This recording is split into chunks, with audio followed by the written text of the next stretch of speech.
کسی بھی قوم پر اتنا بڑا سانحہ اور حادثہ فاجعہ صرف چند لوگوں کے کرتوتوں کے نتیجے میں نہیں آتا، جب تک کہ قوم کا اجتماعی طور پر فساد پیدا نہ ہو چکا ہو۔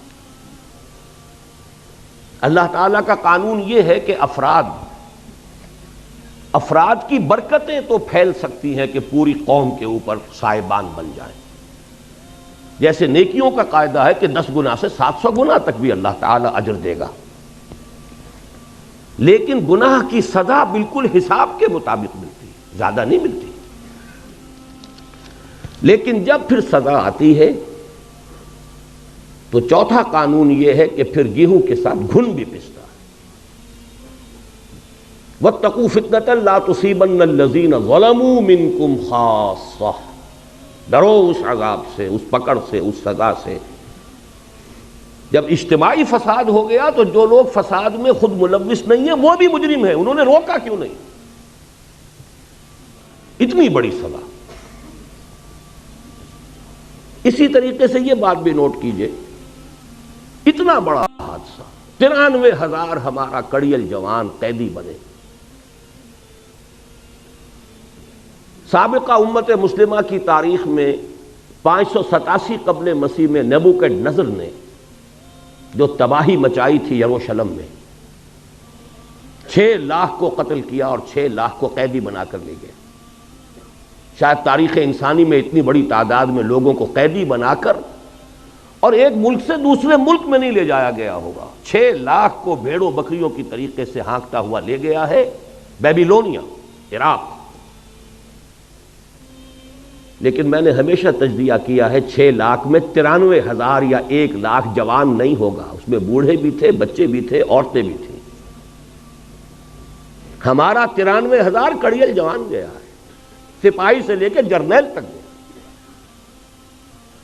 اتنی بڑی شکست۔ اور یہ بھی نوٹ کیجئے، یہ کوئی فوری بات نہیں ہوا کرتی، بات طویل ہوتا ہے۔ اللہ تعالیٰ مہلتیں دیتا ہے، اللہ تعالیٰ موقع دیتا ہے۔ یہ تو جب تک کہ پے بپے لگاتار جو غلطیاں نہ ہو رہی ہوں اور جرائم نہ کیے جا رہے ہیں، اس وقت تک اتنی بڑی سزا نہیں ملتی۔ اللہ تعالیٰ کے عدل سے، اللہ کے فضل و کرم سے، اللہ کے رحم سے، اللہ کی شان غفاری سے یہ بالکل بڑی ہے۔ اگر آپ ڈپرائیو کریں گے، احساس محرومی اس انتہا کو پہنچا دیں گے۔ میں نے کتاب لکھی تھی مسئلہ سندھ، استحکام پاکستان اس کے لوازم، 10 سال پہلے کی کتاب ہے، اور اس کے بعد مسئلہ سندھ پر۔ سیاستدان نہیں ہوں، میدان میں نہیں ہوں، بازار سے گزرا ہوں، خریدار نہیں ہوں، لیکن حالات کو جانتا ہوں۔ مجھے بصیرت اللہ نے عطا کی ہے۔ سرما ہے میری آنکھ کا خاک مدینہ و نجف، مدینہ و نجف کی بجائے کہہ دیجئے ہماری آنکھ کا سرما ہے قرآن اور سنت، اللہ کی کتاب اور اس کے رسول صلی اللہ علیہ وسلم کی سنت، اس کی احادیث۔ یہ بصیرت ہے ہماری بھی۔ بنی اسرائیل کے بارے میں وہ ساری بحث کرنے کے بعد کیا فرمایا تھا جو ہم پر بھی 100% راست آتا ہے؟ عسیٰ ربکم ان یرحمکم، تمہارا رب اب بھی تم پر رحم فرمانے کے لیے تیار ہے۔ وَإِنْ عُدْتُمْ عُدْنَا، لیکن اگر تم نے پھر وہی روش اختیار کی، ہم بھی وہی کچھ کریں گے۔ وَجَعَلْنَا جَهَنَّمَ لِلْكَافِرِينَ حَصِيرًا، اور جہنم تو ہم نے تیار کی ہوئی ہے کافروں کے لیے، وہ باڑا تیار ہے۔ إِنَّ هَذَا الْقُرْآنَ يَهْدِي لِلَّتِي هِيَ أَقْوَمُ، اور اللہ کی رحمت کا دروازہ شاہ درا یہ قرآن ہے۔ آنا ہے سائبان تلے، یہ قرآن کا سایہ ہے۔ داخل ہونا ہے رحمت خداوندی میں، یہ شاہ درا ہے، یہ دروازہ ہے۔ ان ھذا القرآن یہدی للتی ہی اقوم، سمجھ لیجئے اچھی طرح، میں نے اگر اپنی زندگی کے 30 برس لگائے ہیں اس قرآن مجید کے پڑھنے پڑھانے سیکھنے سکھانے، انجمن بنانے اور قرآن اکیڈمی بنانے اور قرآن کالج بنانے، قرآنی تربیت گاہیں اور کیسٹس، تو یہ کوئی مولویانہ میرا کوئی پیشہ نہیں ہے۔ میں نے تو سن 54 میں MBBS کیا تھا، یہ کوئی میرا مشغلہ نہیں، کوئی ہابی نہیں، یہ اس تشخیص پر ہے۔ یہ سارا کام ہوگا قرآن کے ذریعے۔ خار از محجوری قرآن شدی، شکوہ سنجے گردش دوران شدی، اے تو شبنم بر زمیں افتندئی، در بغل داری کتاب زندگی۔ وہ زمانے میں معزز تھے مسلمان ہو کر اور تم خوار ہوئے تارک قرآن ہو کر. میں تو کہتا ہوں 1 کروڑ کی بنائیے، 12 صوبے بنائیے اس ملک کے، اور جو بھی اس ملک کا ویل وشر ہے ہمیشہ یہی کہتا ہے یہ صوبائیت کی لعنت ختم اس سے ہوگی. چھوٹے صوبے بنائیے. آپ نے نہ معلوم کتنے نئے ضلع بنا لیے، نئے ڈویژن بنا لیے، نئی تحصیلیں بنا لی، نئے سب ڈویژن بنا لیے. صوبہ معلوم ہوتا ہے کہ قرآن و سنت کا لکھی ہوئی کوئی لکیر ہے، آسمان سے اتری ہے. انگریز کے بنائے ہوئے صوبے، اور وہ مقدس ہو گئے. ان کو تو ایک مرتبہ توڑ کر، اور کم سے کم 12 صوبے اس ملک کے جو ہے 1 کروڑ کے انداز کا ایک صوبہ بننا چاہیے. اور اس میں لسانی جو ہے معاملات کو بھی سامنے رکھیے. اگر پٹھان کہتے ہیں ہمارے صوبے کا نام پختونخوا بنائیے، کیوں آپ کے پیٹ میں مروڑ اٹھتا ہے؟ کیوں آپ کا نام پنجاب ہے اس صوبے کا؟ اور سرحدی صوبہ نام رکھا ہوا. کون سی سرحد؟ پاکستان کے 4 صوبے سرحدی صوبے ہیں. پنجاب اس کا شمال مشرقی سرحدی صوبہ ہے، سندھ جو ہے اس کا جنوب مشرقی سرحدی صوبہ ہے، بلوچستان اس کا جنوب مغربی سرحدی صوبہ. یا تو سب کے نام یہ رکھ دیجئے، تب بھی کوئی منطق ہے، کوئی دلیل ہے. ورنہ ہندوستان اتنے بڑے ملک میں تو شمال مغربی سرحدی صوبے کے کوئی معنی تھے. آج کیا معنی ہے اس کے؟ بلوچستان بلوچوں کا صوبہ ہے، بلوچستان نام ہے کہ نہیں ہے؟ بعض چیزوں کو خام خواہ جو ہے ہم نے اس کے ساتھ الرجی بنائی ہوئی ہے، اور ان چیزوں کو جو پوج رہے ہیں بیٹھ کر کچھ لوگ، کچھ دانشور جو ہیں، ان کو اس کے سوا کوئی اور چیز سوچتی نہیں. نئے صوبے بنائیے، نئے نام رکھیے. کہیں ہندوستان میں تامل ناڈو نام سے کوئی صوبہ تھا؟ اکثریت وہاں کے صوبوں کے نام بدل چکے ہیں. آندھرا پردیش کہیں تھا دنیا میں؟ تامل ناڈو کہیں تھا دنیا میں؟ سب صوبے بدل گئے. پنجاب جو ہم چھوڑ کر آئے تھے، جو تقسیم کے وقت چھوٹا پنجاب تھا، 3 ریاستیں بن چکی ہیں، اس کی 3 اسٹیٹس ہیں. ہماچل پردیش، ہریانہ جہاں سے میرا تعلق ہے وہ علیحدہ ریاست ہے پنجاب، اور یہ پنجاب بڑا تھا. بہرحال اگر آپ ایک ملک کی وحدت کو قائم رکھنا چاہتے ہیں تو ان چھوٹے صوبے چھوٹے، اور انہیں زیادہ سے زیادہ آٹونومی دیجئے خدا کے لیے. ورنہ اور آپ پورے پاکستان کا ایک صوبہ بنا کر اور صدر مقام بنا رہے ہیں لاہور شریف کو.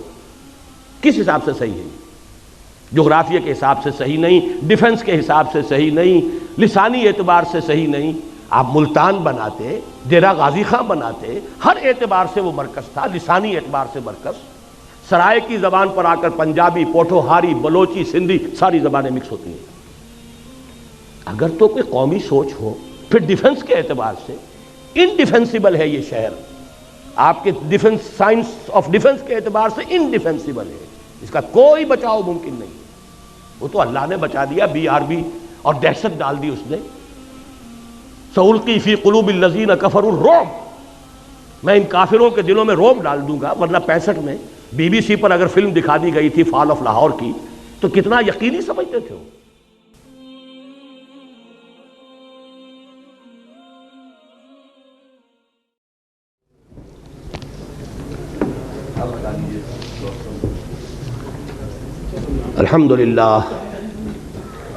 الحمدللہ وکفا والصلاة والسلام علی عبادہ الذین اصطفیٰ، خصوصاً علی افضلہم وخاتم النبیین محمد الامین وعلی آلہ وصحبہ اجمعین. اما بعد فقد قال اللہ تبارک وتعالی کما ورد فی سورۃ الشورى: اعوذ باللہ من الشیطان الرجیم، بسم اللہ الرحمن الرحیم.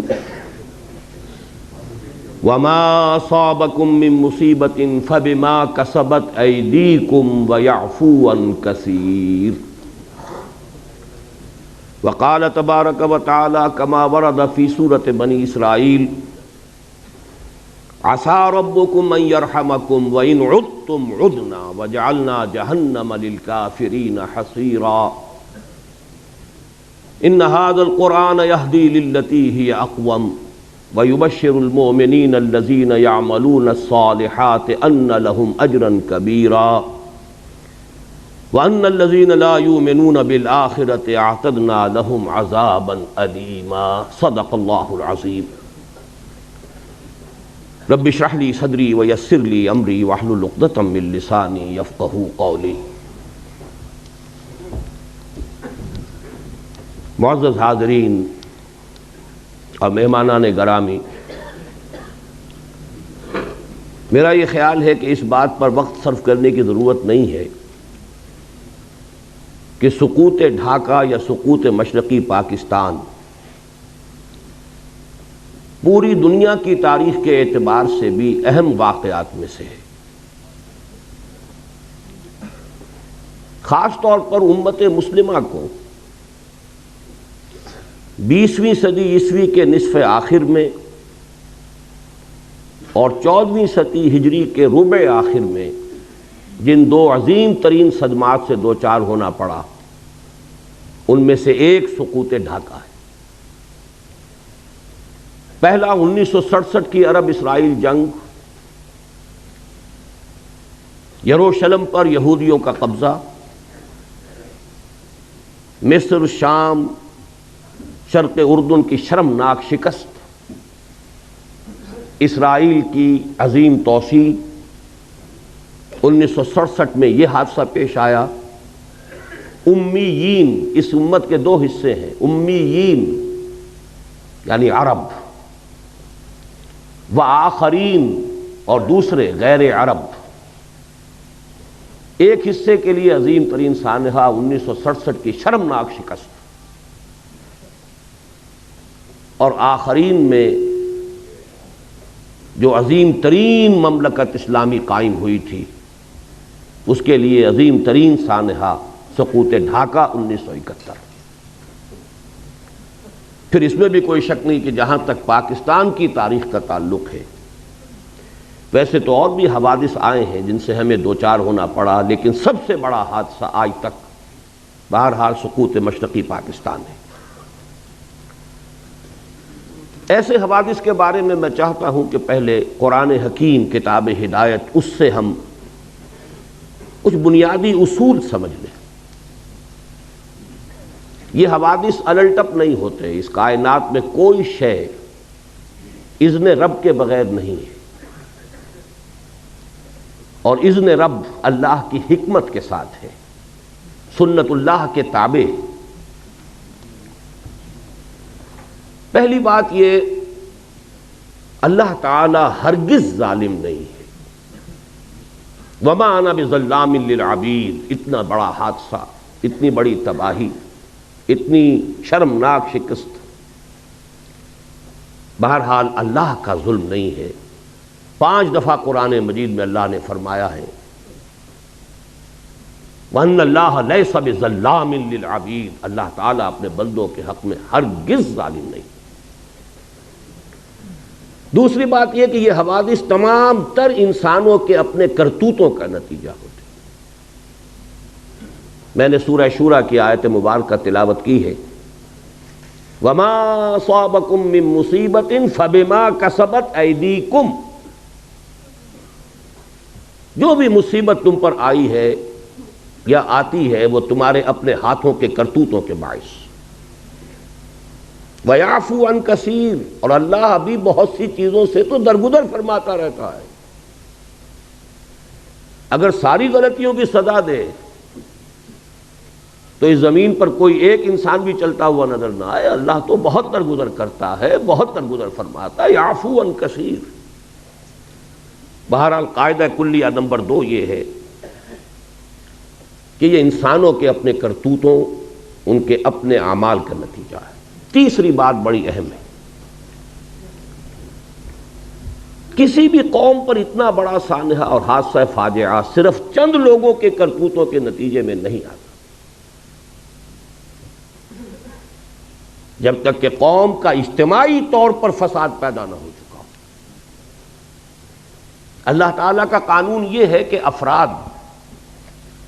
افراد کی برکتیں تو پھیل سکتی ہیں کہ پوری قوم کے اوپر صاحبان بن جائیں۔ جیسے نیکیوں کا قاعدہ ہے کہ 10 گنا سے 700 گنا تک بھی اللہ تعالیٰ اجر دے گا، لیکن گناہ کی سزا بالکل حساب کے مطابق ملتی، زیادہ نہیں ملتی۔ اجر جو ہے بغیر حساب، لیکن سزا مثل ہی، جتنا کچھ کسی نے گناہ کیا اتنی سزا۔ اسی طرح افراد کا فسق ہو، فجور ہو، معصیت ہو، خطائیں ہو، غلطیاں ہوں، جرائم ہو، اگر چند افراد کی ہوں تو اتنی بڑی قوم کو اتنی بڑی سزا نہیں دی جا سکتی۔ در حقیقت یہ معتدل تعداد میں، اور جب تک کہ اجتماعی سطح پر وہ غلطیاں نہ ہو رہی ہوں، قوم کی ایک عظیم تعداد نے اگر اس کے اندر اپنا کردار ادا نہ کیا ہو تو اتنے بڑے حوادث رونما نہیں ہو سکتے۔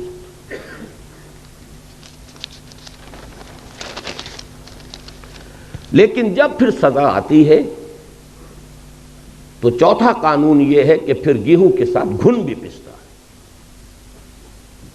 وَاتَّقُوا فِتْنَةً لَا تُصِيبَنَّ الَّذِينَ ظَلَمُوا مِنْكُمْ خَاصَّةً، ڈرو اس عذاب سے، اس پکڑ سے، اس سزا سے۔ جب اجتماعی فساد ہو گیا تو جو لوگ فساد میں خود ملوث نہیں ہیں وہ بھی مجرم ہیں، انہوں نے روکا کیوں نہیں؟ لہذا پھر جب سزا آتی ہے تو پھر اس میں وہ چاہے وہ گناہ میں اور اس جرم میں شریک نہیں بھی تھے بالفعل، وَاتَّقُوا فِتْنَةً لَا تُصِيبَنَّ الَّذِينَ ظَلَمُوا مِنْكُمْ خَاصَّةً۔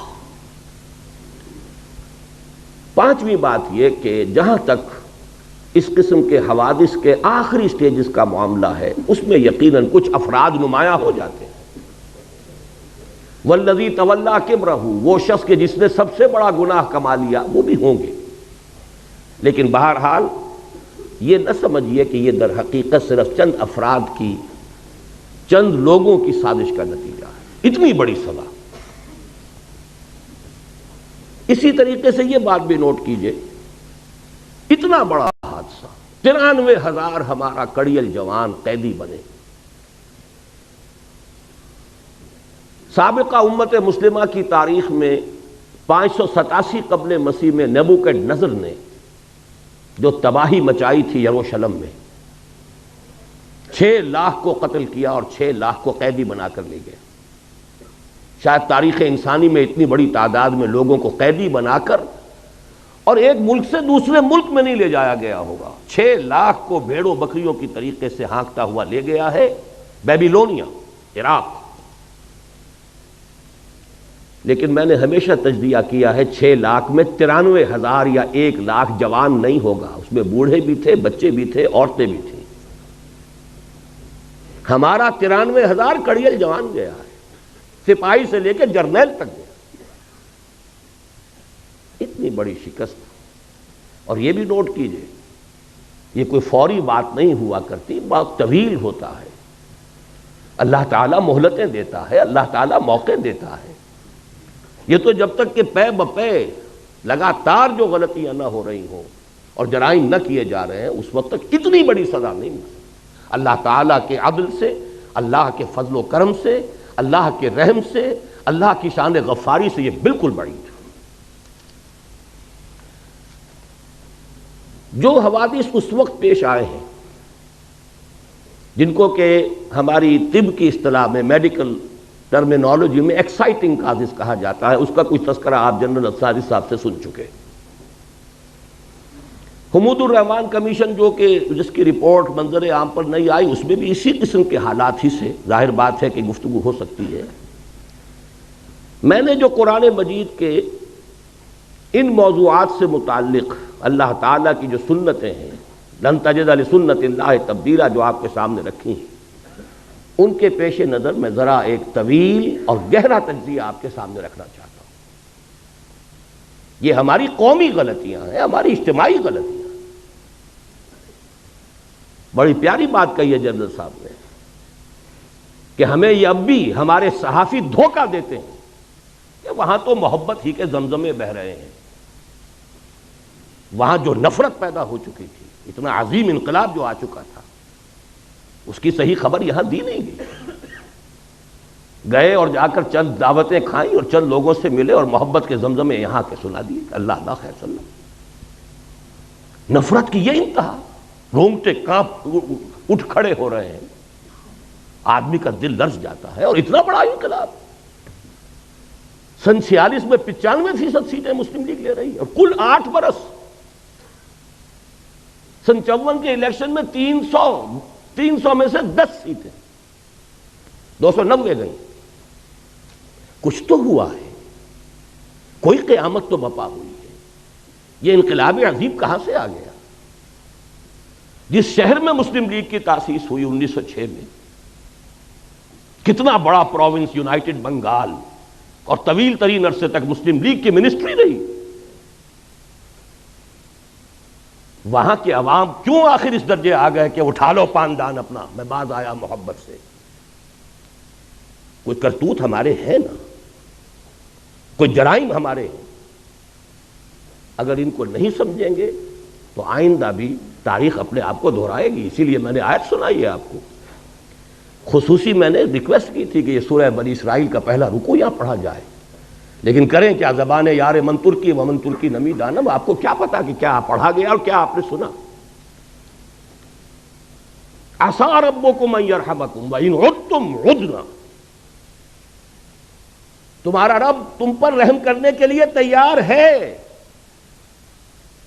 لیکن اگر تم نے پھر وہی روش اختیار کی ہم پھر وہی کچھ کریں گے. یہ قانون ہے اللہ کا. عسیٰ ربکم ان یرحمکم. اپنے لچھن درست کرو، اپنے اعمال صحیح کرو تو ہم رحم کریں گے. عسیٰ ربکم ان یرحمکم وان عدتم عدنا. پھر ارادہ کرو گے پھر وہی کچھ کرو گے، ہم بھی وہی کچھ کریں گے جو ہم نے پہلے کیا. وہی سزائیں ملیں گی، اس سے بڑے پیمانے پر ملیں گی. اور یہ تو دنیا کی سزا ہے. وَجَعَلْنَا جَهَنَّمَ لِلْكَافِرِينَ حَصِيرًا. ابھی تو آخرت میں جہنم ہم نے تیار کی ہوئی ایسے ناہنجاروں کے لیے. بہرحال اب ذرا حوصلہ کیجئے کچھ غلطیوں کے اوپر گفتگو کو سننے کے لیے. اس میں ہماری قیادت عظمیٰ پر بھی تنقید آئے گی. ہماری قیادت عظمیٰ کوئی معصومین پر مشتمل نہیں تھی، اور آج جبکہ 50 برس ہونے کو آ رہے ہیں اب ہمیں اتنا بالغ ہونا چاہیے کہ ہم ان کی خطاؤں پر بھی نگاہ ڈال سکیں، سمجھ سکیں. معصومیت خاصہ نبوت ہے، نبوت ختم، معصومیت ختم. حادثہ مشرقی پاکستان کا سب سے پہلا سبب، اس کی غلطی کی بنیاد 1946 میں ڈالی گئی، جب 1940 کے ریزولوشن میں ترمیم کر کے اسٹیٹس کی بجائے اسٹیٹ، ایک ملک مشرقی اور مغربی پاکستان بنانے کا فیصلہ ہوا. کسی حساب سے یہ ایک ملک ہے نہیں. 1000 میل کا فاصلہ دو ملکوں کے درمیان میں سمندر ہوتا کوئی حرج نہیں. انڈونیشیا کے جزیرے ہیں، سمندر ہے بیچ میں. ہاسٹائل ٹیریٹری، اور ہاسٹائل سی ہاسٹائل، پیدائشی دشمن وہ درمیان میں. لیکن ہے کیا اصل مسئلہ؟ کیا اتنی بڑی خطا کیسے ہو گئی؟ اصل بات سمجھیے، مسلم لیگ کبھی بھی کوئی منظم جماعت نہیں تھی، یہ صرف ایک تحریک تھی. اور تحریک میں جذبات کا غلبہ ہوتا ہے، ہوش پر جوش غالب ہوتا ہے. عوامی تحریک کے لیے دو چیزیں چاہیے. کوئی عوامی احساس، وہ احساس تھا مسلمانان ہند میں کہ ہندو ہمارے ساتھ انصاف نہیں کرے گا، ایکسپلائٹ کرے گا، دبائے گا، انتقام لے گا 800 برس یا 1000 برس کی غلامی کا.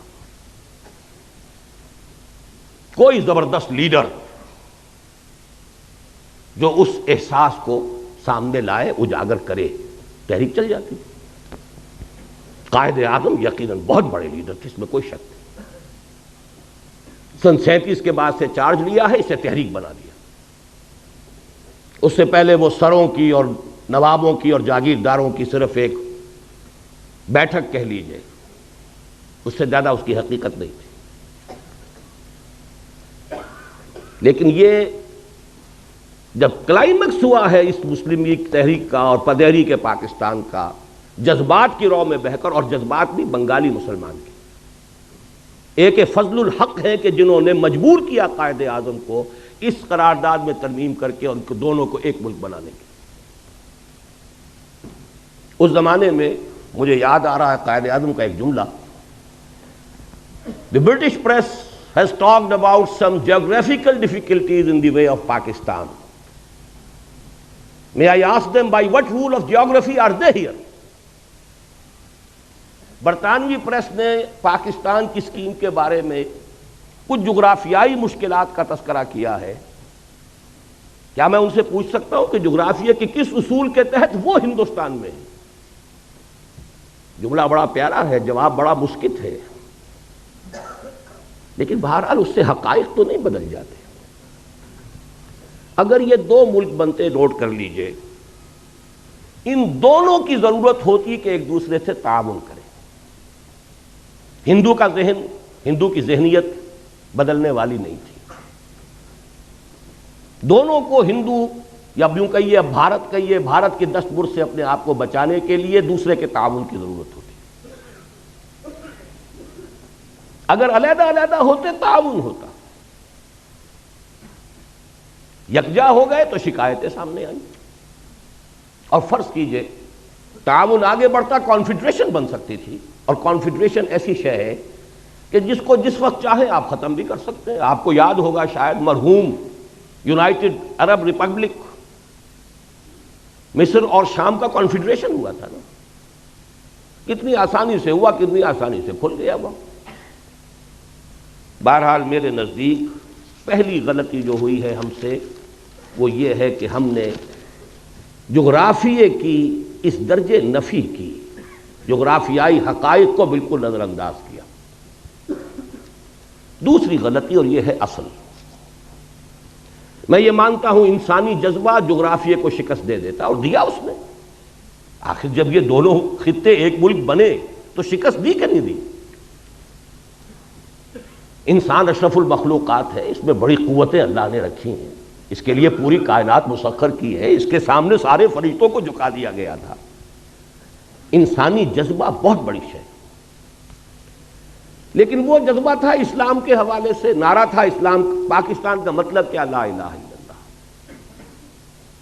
اس جذبے کی ہم نے قیام پاکستان کے فوراً بعد نفی کر دی، اس کا گلا گھونٹ دیا. اے باد صبا ہی ہما آمردہ تست. ہونا یہ چاہیے تھا کہ فوری اعلان ہوتا کہ یہاں پر یہ اسلامی ریاست ہوگی، یہاں نظام خلافت ہوگا. اور اس سے بھی آگے بڑھ کر یہ تو پین اسلامزم کی طرف پہلا قدم ہے. آپ کو یاد ہوگا گاندھی نے بڑے ممیاتے ہوئے ایک دفعہ قائد اعظم سے بات کی تھی، آپ کے پاکستان کا مطلب پین اسلام تو نہیں؟ کانپتا تھا ہندو پین اسلام کے تصور سے کہ یہ تو پہلا قدم ہے، عالم اسلام کہاں سے کہاں جائے گا. یہ ہم نے دونوں کی نفی کر دی. چاہے مسلم لیگ کی قیادت، دیکھیے نیتوں کا حال اللہ جانتا ہے، ہم نہیں جانتے. ہو سکتا ہے کہ مسلم لیگ کی قیادت اپنے ذہن میں، اپنے دل میں خالص اسلامی نظریات رکھتی ہو،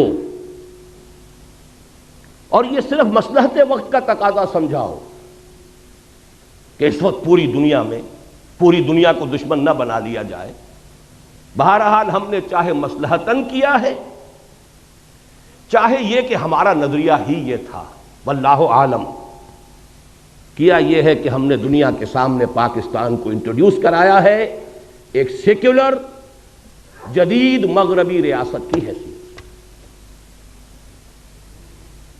چنانچہ اس کا پہلا وزیر قانون ایک ہندو اور پہلا وزیر خارجہ ایک قادیانی. اصل بات یہ ہے، 100 غلطیوں کی ایک غلطی ہے. آخر لوگ پاگل تو نہیں ہیں، کودن تو نہیں ہے، احمق تو نہیں ہے، ہر چیز کا ایک نتیجہ نکلتا ہے. اگر وہ پاکستان کا مطلب کیا لا الہ الا اللہ، اس نے پورے ہندوستان کے مسلمانوں کو گیلوینائز کر دیا تھا، آگ بھر دی تھی، تو بہرحال ان چیزوں سے اوس بھی پڑی ہے، جذبات ٹھنڈے پڑے، جوش و خروش ختم، اسٹیم آؤٹ. پاکستان کی ہم نے اس پوری تحریک کی نفی کی. میں پھر کہہ رہا ہوں، نیت کا معاملہ اللہ جانتا ہے، مصلحت کے تحت بھی ہو سکتا ہے، لیکن اس مصلحت کا نتیجہ بہت ہمارے حق میں خطرناک اور خوفناک نکلا. وہ جملہ قائد اعظم کا very soon Muslims will cease to be Muslims and Hindus will cease to be Hindus. Not in the religious sense, because religion is the private affair of the individuals, but in the political sense. پوری تحریک پاکستان کی نفی ہے. اگر یہ secularism نہیں ہے تو سیکولرزم اور کس بلا کا نام ہے؟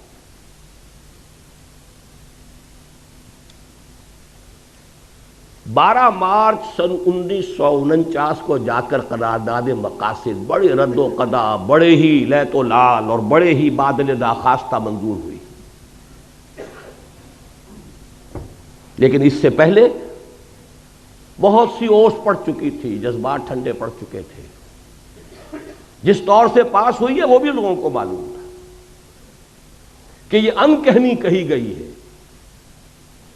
یہ پتہ نہیں معلوم ہے آپ کو کہ نہیں، ہندوؤں میں یو پی کے کچھ علاقوں میں جہاں مسلم تہذیب کا غلبہ تھا، وہاں ہندوؤں میں ایک رواج تھا کہ جب کسی کی جان نہیں نکل رہی ہوتی تھی، نزع کا عالم بہت طول کھینچ جاتا تھا، تو وہ کہتے تھے کہہ دے بھائی انکہنی کہہ دے تاکہ تیری جان نکل جائے. تو وہ لا الہ الا اللہ کہہ دیتا تھا، جان نکل جاتی تھی. یہ انکہنی تھی.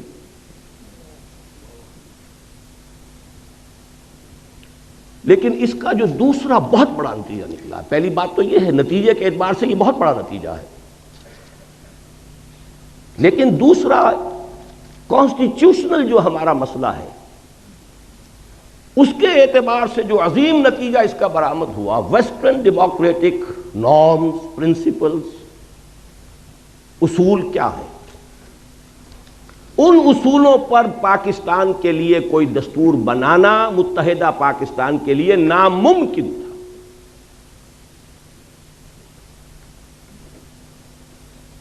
کیونکہ اس کا اصول ہے ون مین ون ووٹ. یہ تو اس کا وہ اصول ہے جس کو کسی شکل میں آپ کنٹروین نہیں کر سکتے. کس کو ڈس انفرنچائز کریں گے، کس کا حق جو ہے غصب کریں گے. اور حال یہاں یہ تھا کہ فار آل پریکٹیکل پرپزز مغربی پاکستان گویا کہ اصل پاکستان. رقبہ دیکھیے، ترقی کے امکانات دیکھیے، ذرائع و وسائل دیکھیے، اور عالم اسلام کے ساتھ مسلسل ہونا، متصل ہونا دیکھیے، تو اصل پاکستان، پرائمری پاکستان یہ بنتا ہے. مشرقی پاکستان تو ایک جزیرہ تھا، ادھر برما ہے، ادھر بھارت ہے، رقبہ محدود، آبادی بے انتہا،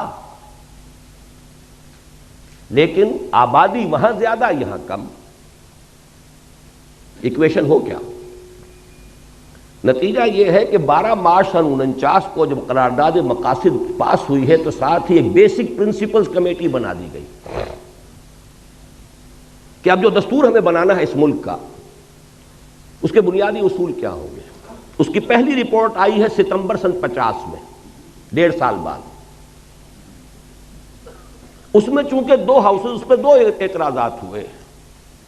ایک اعتراض تو یہ ہوا کہ اس میں اسلام کا اب سرے سے ذکر نہیں تھا، گویا کہ قرارداد مقاصد کی حیثیت تو ایسی تھی جیسے سینما کا افتتاح کرنے کے لیے تلاوت قرآن کرا دی جائے. باقی اصل دستور جو بننا تھا اس میں اسلام کا سرے سے کوئی تذکرہ نہیں. لہذا ایک تو اس کی وجہ سے وہ اوس پر اوس اور پڑ گئی کہ یہ قرارداد مقاصد پاس کر کے بھی نیت ان کی نہیں ہے اسلام کی طرف آنے کی. دوسرے یہ کہ وہاں 2 ہاؤسز جو ہے تجویز کیے گئے، اور اپر ہاؤس میں ہر صوبے کو مساوی، جو بھی عام اصول ہے. مشرقی پاکستان کے لوگوں نے کہا کہ نہیں، اس طرح تم ہمیں اقلیت میں تبدیل کر رہے ہو. اپر ہاؤس میں تو پھر 5واں حصہ ہے ان کا، وہاں تو آبادی کا حساب ہے نہیں. وہ ختم ہوئی. اس کے بعد دوبارہ پھر یہ جا کر دسمبر سن 52 میں بیسک پرنسپل کمیٹی رپورٹ پھر آئی. اس میں پیریٹی کی گئی. دونوں ہاؤسز کے اندر مشرقی پاکستان، مغربی پاکستان کے ممبر برابر ہوں گے، اور مغربی پاکستان میں پھر پروپورشنل تمام صوبوں میں آبادی کے پروپورشنل تقسیم ہو جائے گی. مشرقی پاکستان کے لوگوں نے پھر کہا کہ ہماری حق تلفی ہے۔ اب اگر آپ چلنا چاہتے ہیں ویسٹرن ڈیموکریسی پر، یہ جو توق پڑ گیا ہمارے گلے میں ویسٹرن ڈیموکریسی کا، ایک طرف تو سارا جذبہ ختم، دین کی بات ختم، پوری تحریک کا صغرا کبرا ختم، اور دوسری طرف یہ توق جو ہے یہ جس کی وجہ سے کوئی دستور بن ہی نہیں سکتا۔ اور سب سے بڑا مسئلہ یہ تھا کہ اگر ون مین ون ووٹ ہو تو ترازو ہاتھ میں جاتی ہے ہندو کے، 1 کروڑ جو ہندو وہاں تھا، جو زیادہ بیدار، زیادہ منظم، زیادہ سرمایہ دار، زیادہ تعلیم یافتہ، وہ تو اسلامیات پڑھاتے تھے، اسکولوں اور کالجوں میں اسلامیات پڑھانے والے ہندو ٹیچر تھے، جیسے آج امریکہ میں اسلامیات پڑھانے والے بڑی یونیورسٹیوں میں یہودی ہیں، وہ میکگل ہو یا کوئی ہو جا کر یہودیوں سے پڑھ کر آتے ہیں۔ ڈاکٹر فضل الرحمان صاحب بھی یہودیوں سے پڑھ کر آئے تھے۔ اسی طرح وہاں ہندو تھے، بیدار زیادہ، منظم زیادہ، تعلیم یافتہ زیادہ، سرمایہ دار زیادہ۔ تو گویا کہ اگر ون مین ون ووٹ ہو تو ساری ترازو اس کے ہاتھ میں، کاسٹنگ ووٹ اس کا ہے، ویٹو اس کا کہیے۔ یہ وجہ ہے کہ اس ملک کا کوئی دستور نہیں بن سکا۔ 26 برس گزرے ہیں کہ اس ملک کا کوئی دستور نہیں بنا۔ یہ خلا آخر نتیجے پیدا کرتا ہے کہ نہیں کرتا؟ مجھے یاد ہے جب میں یہاں میڈیکل کالج میں پڑھتا تھا، جمعیت طلبہ کا ناظم اعلیٰ تھا، عزم کے نام سے ایک ہفتے وار 15 روزہ ہمارا رسالہ نکلتا تھا۔ اس میں مستقل میں نے آخری صفحہ اس کا بڑے سائز پر نکلتا تھا، وہ آخری صفحے کا عنوان ہی یہ ہوتا تھا، خطوط اور مضامین: اس سوچ میں کلیاں زرد ہوئیں، اس فکر میں غنچے سوکھ گئے، آئین گلستاں کیا ہوگا، دستور بہاراں کیا ہوگا۔ یہ شعر موٹا: اس سوچ میں کلیاں زرد ہوئیں، اس فکر میں غنچے سوکھ گئے، آئین گلستاں کیا ہوگا، دستور بہاراں، دستور ہی بننے میں نہیں آ رہا۔ بہرحال ایک بات نوٹ کر لیجئے، جیسے جنرل صاحب نے فرمایا، دیکھیے باقی جو بھی ہم ہیں، سندھ، پنجاب، سرحد، بلوچستان، ہمارے اندر فرق و تفاوت اتنا نہیں ہے جتنا کہ مغربی پاکستان اور مشرقی پاکستان کے لوگوں میں تھا۔ وہاں تو سرے سے کوئی قدر مشترک سوائے مذہب کے ہے ہی نہیں۔ زبان لے لیجئے، لباس لے لیجئے، ایٹنگ ہیبٹس لے لیجئے، کلچر، جس شے کا بھی نام دے، یہاں کی عورتوں کا لباس اور وہاں کی عورتوں کا لباس، پٹھان اور بلوچی عورت تو یہ سمجھے گی، بنگالی عورت مسلمان عورت ہو کہ یہ تو ننگی ہے۔ اب وہاں تو اسلام کا رشتہ تھا، ہم نے اس کی نیگیشن کی، مغربی جمہوریت، اور ہم دوہرے ڈائلیما میں پھنس گئے۔ ایک تو گویا کہ اپنے نیچے سے جڑ بنیاد زمینی ہم نے کھسکا دی، اور نمبر 2 یہ جو ایک ہمارے لیے عقدہ لا ینحل ڈائلیما، دستور بنائے تو کیا بنائے۔ تیسری غلطی، بہت بڑی غلطی، اور یہ اصل میں اس دوسری غلطی میں جو دینی معاملہ تھا اس کا تتمہ ہے، لینگویج پرابلم۔ تحریک مسلم لیگ کے دوران تو اصل میں اردو گویا کہ پاکستان کی زبان اور مسلم لیگ کی زبان، وہ تو اقبال کے جو ظریفانہ کلام ہے بانگ درا میں، اس میں ہے نا، اے شیخ و برہمن سنتے ہو کیا اہل بصیرت کہتے ہیں، گردون کتنی بلندی سے ان قوموں کو دو پٹکا ہے، یا باہم پیار کے جلسے تھے دستور و محبت قائم تھا، یا بحث میں اردو ہندی ہے، یا قربانی یا جھٹکا ہے۔ سکھ کے ساتھ جھگڑا قربانی اور جھٹکے کا تھا، ہندو کے ساتھ ہندی اور اردو کا تھا۔ پاکستان بننے کے بعد معلوم ہوا کہ وہ تحریک کے دور کا جذباتی معاملہ، اس کی فضا اور ہوتی ہے، حقائق کچھ اور ہوتے ہیں۔ پاکستان کی سرکاری زبان کیا ہو، اردو ٹھوسنے کی سب سے بڑی غلطی کی ہے، اور ہماری ٹاپ کی قیادت اس غلطی کی ذمہ دار ہے۔ اس کا مطلب یہ ہے کہ کوئی حالات کا صحیح اندازہ نہیں تھا۔ یہی وجہ ہے قائد اعظم کی عین زندگی کے اندر مشرقی پاکستان میں فساد ہوا ہے، بغاوت ہوئی ہے، قائد اعظم کو شدید علیل ہونے کے باوجود جانا پڑا ہے، لیکن اس سے بھی کوئی نتیجہ نہیں نکلا۔ بنگلہ بھاشا، اردو کو امپوز کرنے کا رد عمل، اور اس پاکستان میں بھی سندھی زبان کسی صورت میں اردو کی سپریمیسی گوارا کرنے کو تیار نہیں۔ اچھی طرح سمجھ لیجئے، حقائق سے کبھی بھی آنکھیں چرانا نہیں چاہیے، حقائق کو دیکھنا چاہیے۔ پشتو مان لے گی، بلوچی مان لے گی، پنجابی مانے ہوئی ہے، بلکہ پنجاب کی زبان ہی اردو ہے، یہاں کے کلچرڈ لوگوں کی زبان ہے ہی اردو، لیکن یہ کہ سندھی کبھی تیار نہیں ہے۔ ان کا دعویٰ بھی ہے، بہت قوی ہے، ہماری زبان قدیم ہے، یہ کل کی چھوکری ہے، 300-400 برس سے زیادہ اس کی تاریخ نہیں اردو کی۔ سب سے پہلی تفسیر قرآن مجید کی جو غیر عربی زبان میں لکھی گئی وہ سندھی میں لکھی گئی۔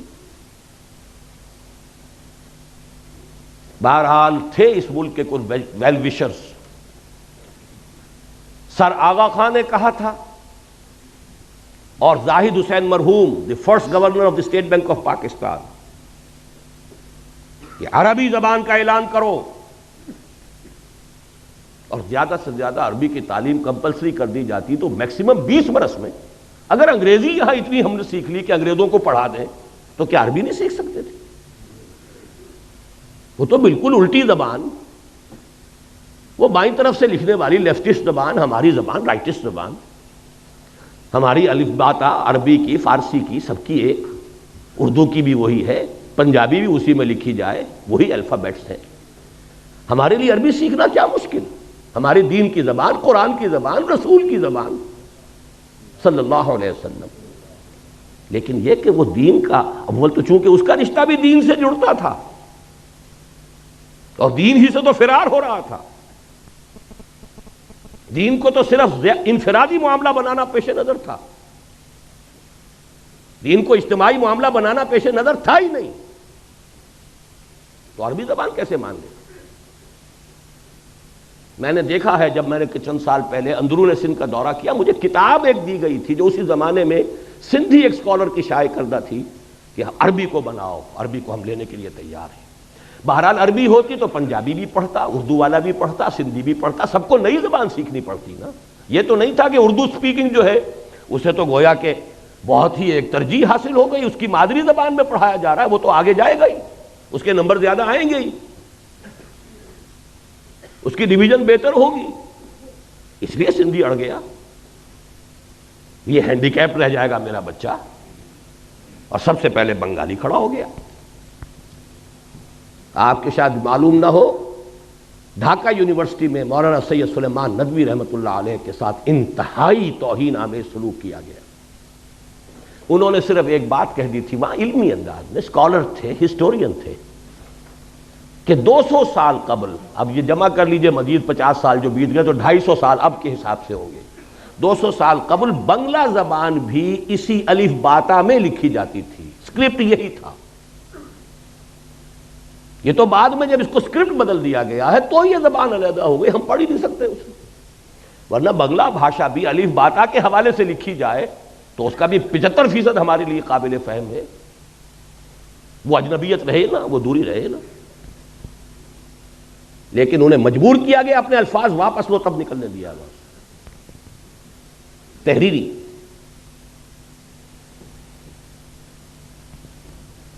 چوتھی بڑی غلطی، ان سب چیزوں کا نتیجہ اصل میں کیا نکلا؟ ڈس ایلیوژنمنٹ، ایک لفظ کافی۔ یہ کہاں کا اسلام تھا؟ یہ جا کدھر رہے ہیں؟ ملک بنا کیوں تھا؟ میں بھی مانتا ہوں جو کہا جنرل صاحب نے، ایوریج مغربی پاکستانی کے مقابلے میں ایوریج مشرقی پاکستانی زیادہ مذہبی آدمی،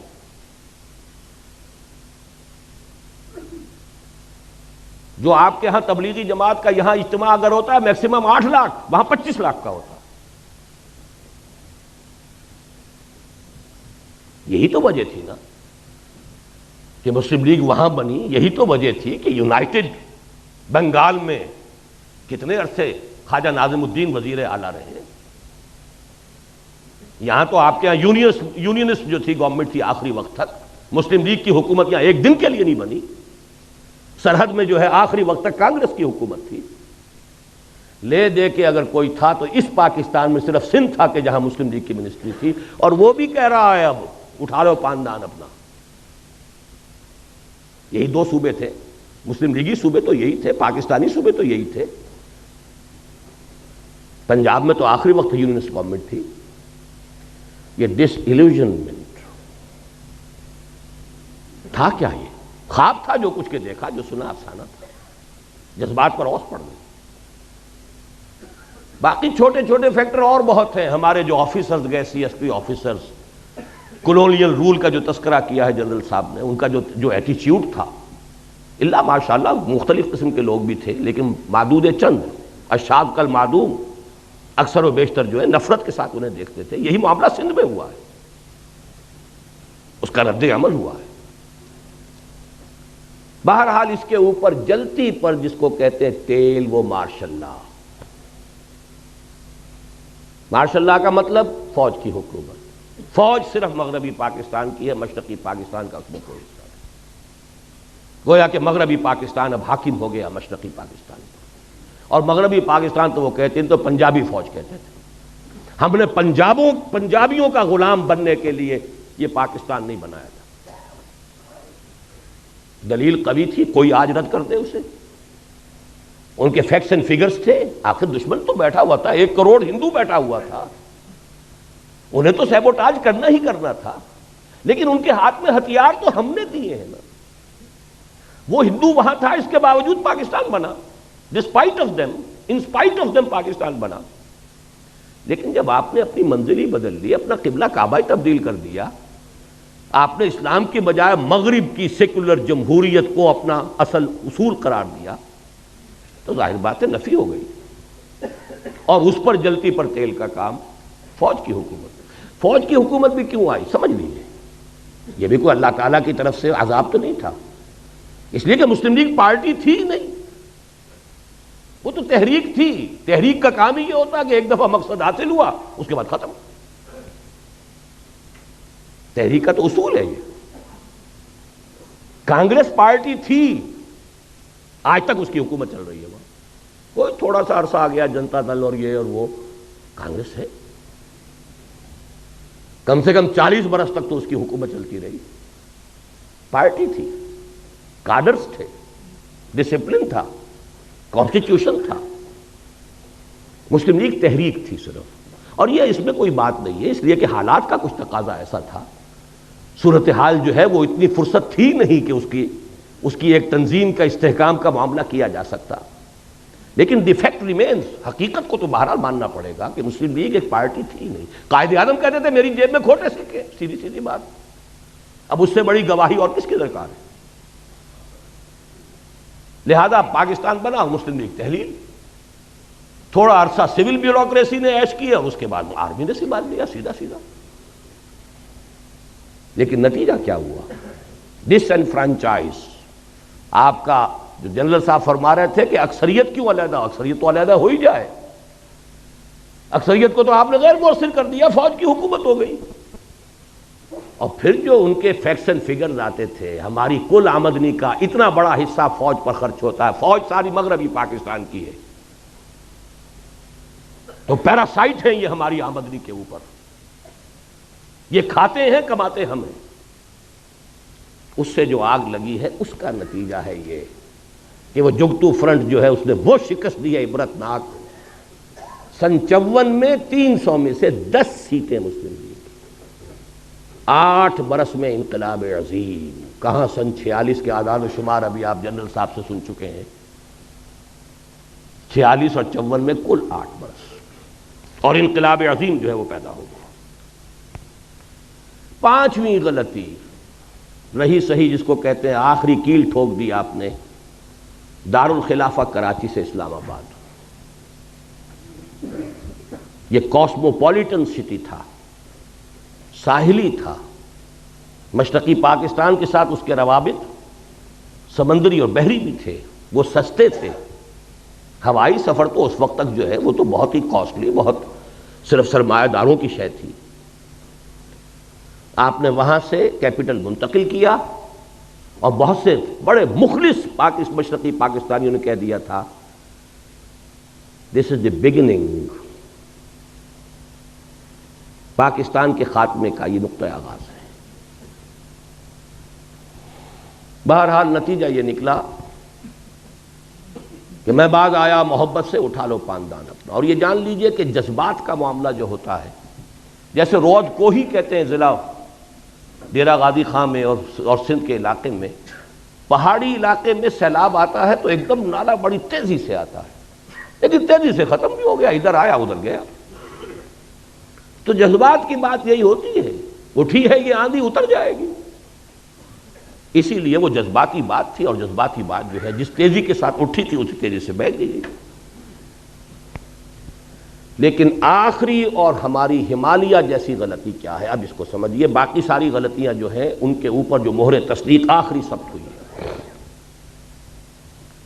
یہ معلوم ہو چکا تھا سن 54 میں کہ مشرقی پاکستان کی فضا بدل چکی ہے۔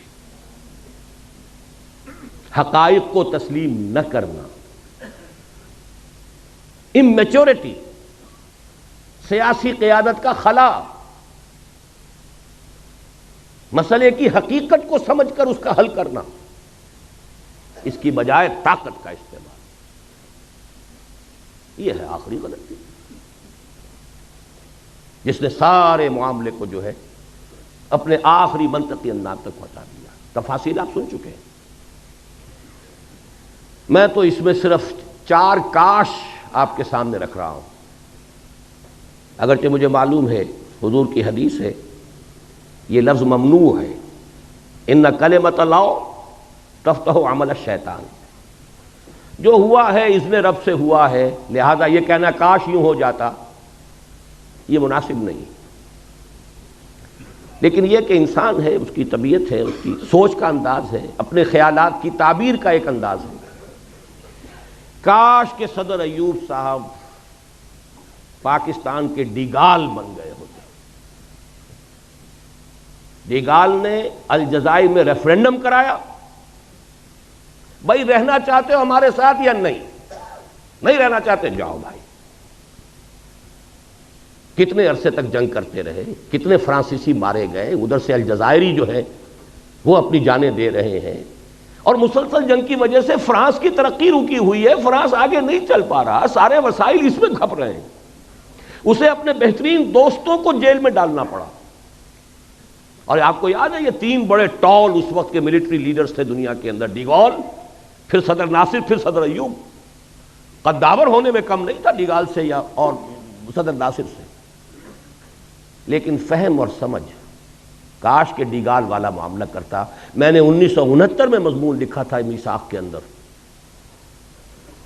کہ ہم مشرقی پاکستان کے لوگوں کو جبراً اپنے ساتھ ہرگز نہیں رکھ سکتے، خدا کے لیے ان سے ریفرینڈم کرائیے،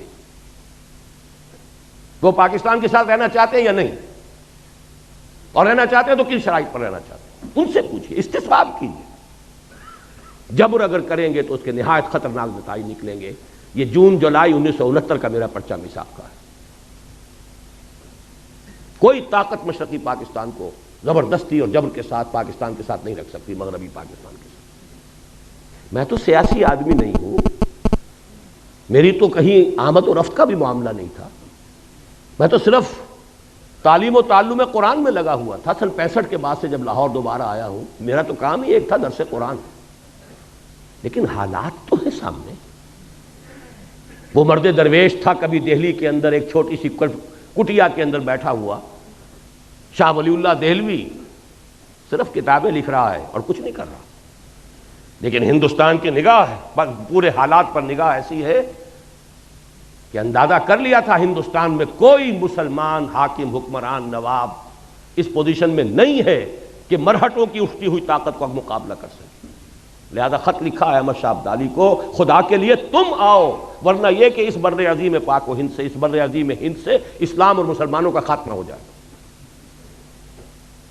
تو حقائق کو دیکھنا اور بات ہے، ٹھیک ہے آپ میدان میں نہیں ہیں، سیاست میں نہیں ہیں، میں 1969 کا اپنا جو ہے اداریہ میثاق کا آپ کو دکھا سکتا ہوں،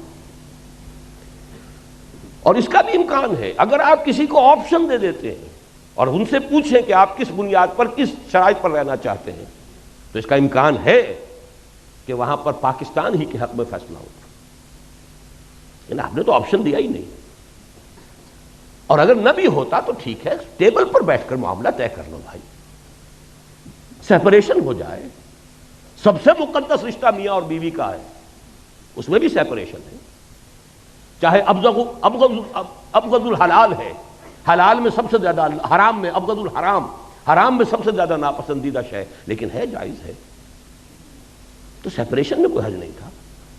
وہ رد عمل تو نہ ہوتا کہ انہوں نے مشرقی پاکستان کا لیبل اتار کر اور پھینکا خلیج بنگال میں، اٹھا لو پاندان اپنا، ہمیں نہیں چاہیے پاکستان. آپ نے کبھی غور کیا دنیا میں کتنے عرصے تک دو جرمنی رہے، کسی جرمنی نے اپنا نام نہیں بدلا؟ مشرقی جرمنی، مغربی جرمنی. دو کوریا آج بھی ہے، کوئی سا کوریا چھوڑنے کو تیار ہوگا نام اپنا؟ کوئی ویتنام چھوڑ دے گا اپنا نام؟ کسی نے چھوڑا؟ کوئی یمن چھوڑ دے گا؟ اور انہوں نے اٹھا کر پہلا دن،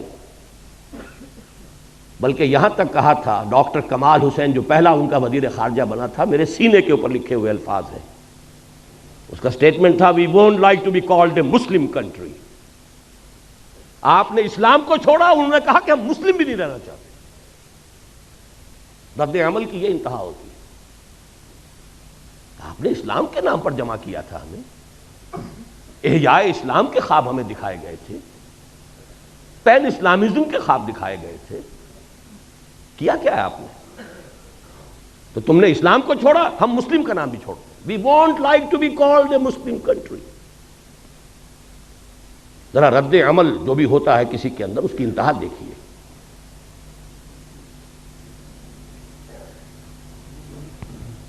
دوسرا کاش کیا ہے؟ کاش کہ نام نہاد ہمارے ہاں کے جمہوریت نواز، مغربی جمہوریت کے پرستار، اور وہ صرف دولتانہ کے قبیل کے لوگ نہیں، تمام مذہبی جماعتیں بھی، انہوں نے اسی مغربی جمہوریت کے نام پر مجبور کر کے ایوب خان سے اگرتلہ کیس ختم کروایا. کاش کہ وہ یہ حرکت نہ کرتے. کاش ہی کہہ سکتا اور کیا کہہ سکتا.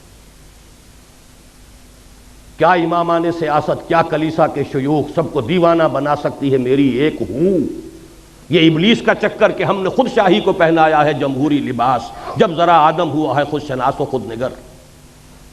اور اس شیطان اور ابلیس کی ہو میں ہماری سب مذہبی جماعتیں جمہوریت جمہوریت جمہوریت، اور اس جمہوریت کا اس طرح اتنا شور.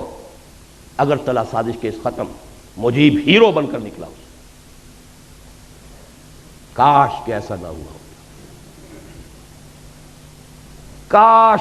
تیسرا، کاش حالات جتنے بھی بگڑے تھے، جتنی بھی خرابی تھی، جو بھی صورت ہوئی ہے، بھٹو کا اس میں رول، مجیب کا رول، یہ شخصیتیں پھر کاؤنٹ کرتی ہیں، اس میں کوئی شک نہیں. وہ تو یہ ہے کہ حمود الرحمان کمیشن اس کی رپورٹ سامنے آئے تو پتہ چلے کس کا کیا رول ہے. کاش، میں صرف کہہ رہا ہوں، یحییٰ خان نے جب معاملہ کیا تھا، الیکشن کا اعلان کیا ہے، کاش کہ وہ مغربی پاکستان کا 1 یونٹ ختم نہ کرتا.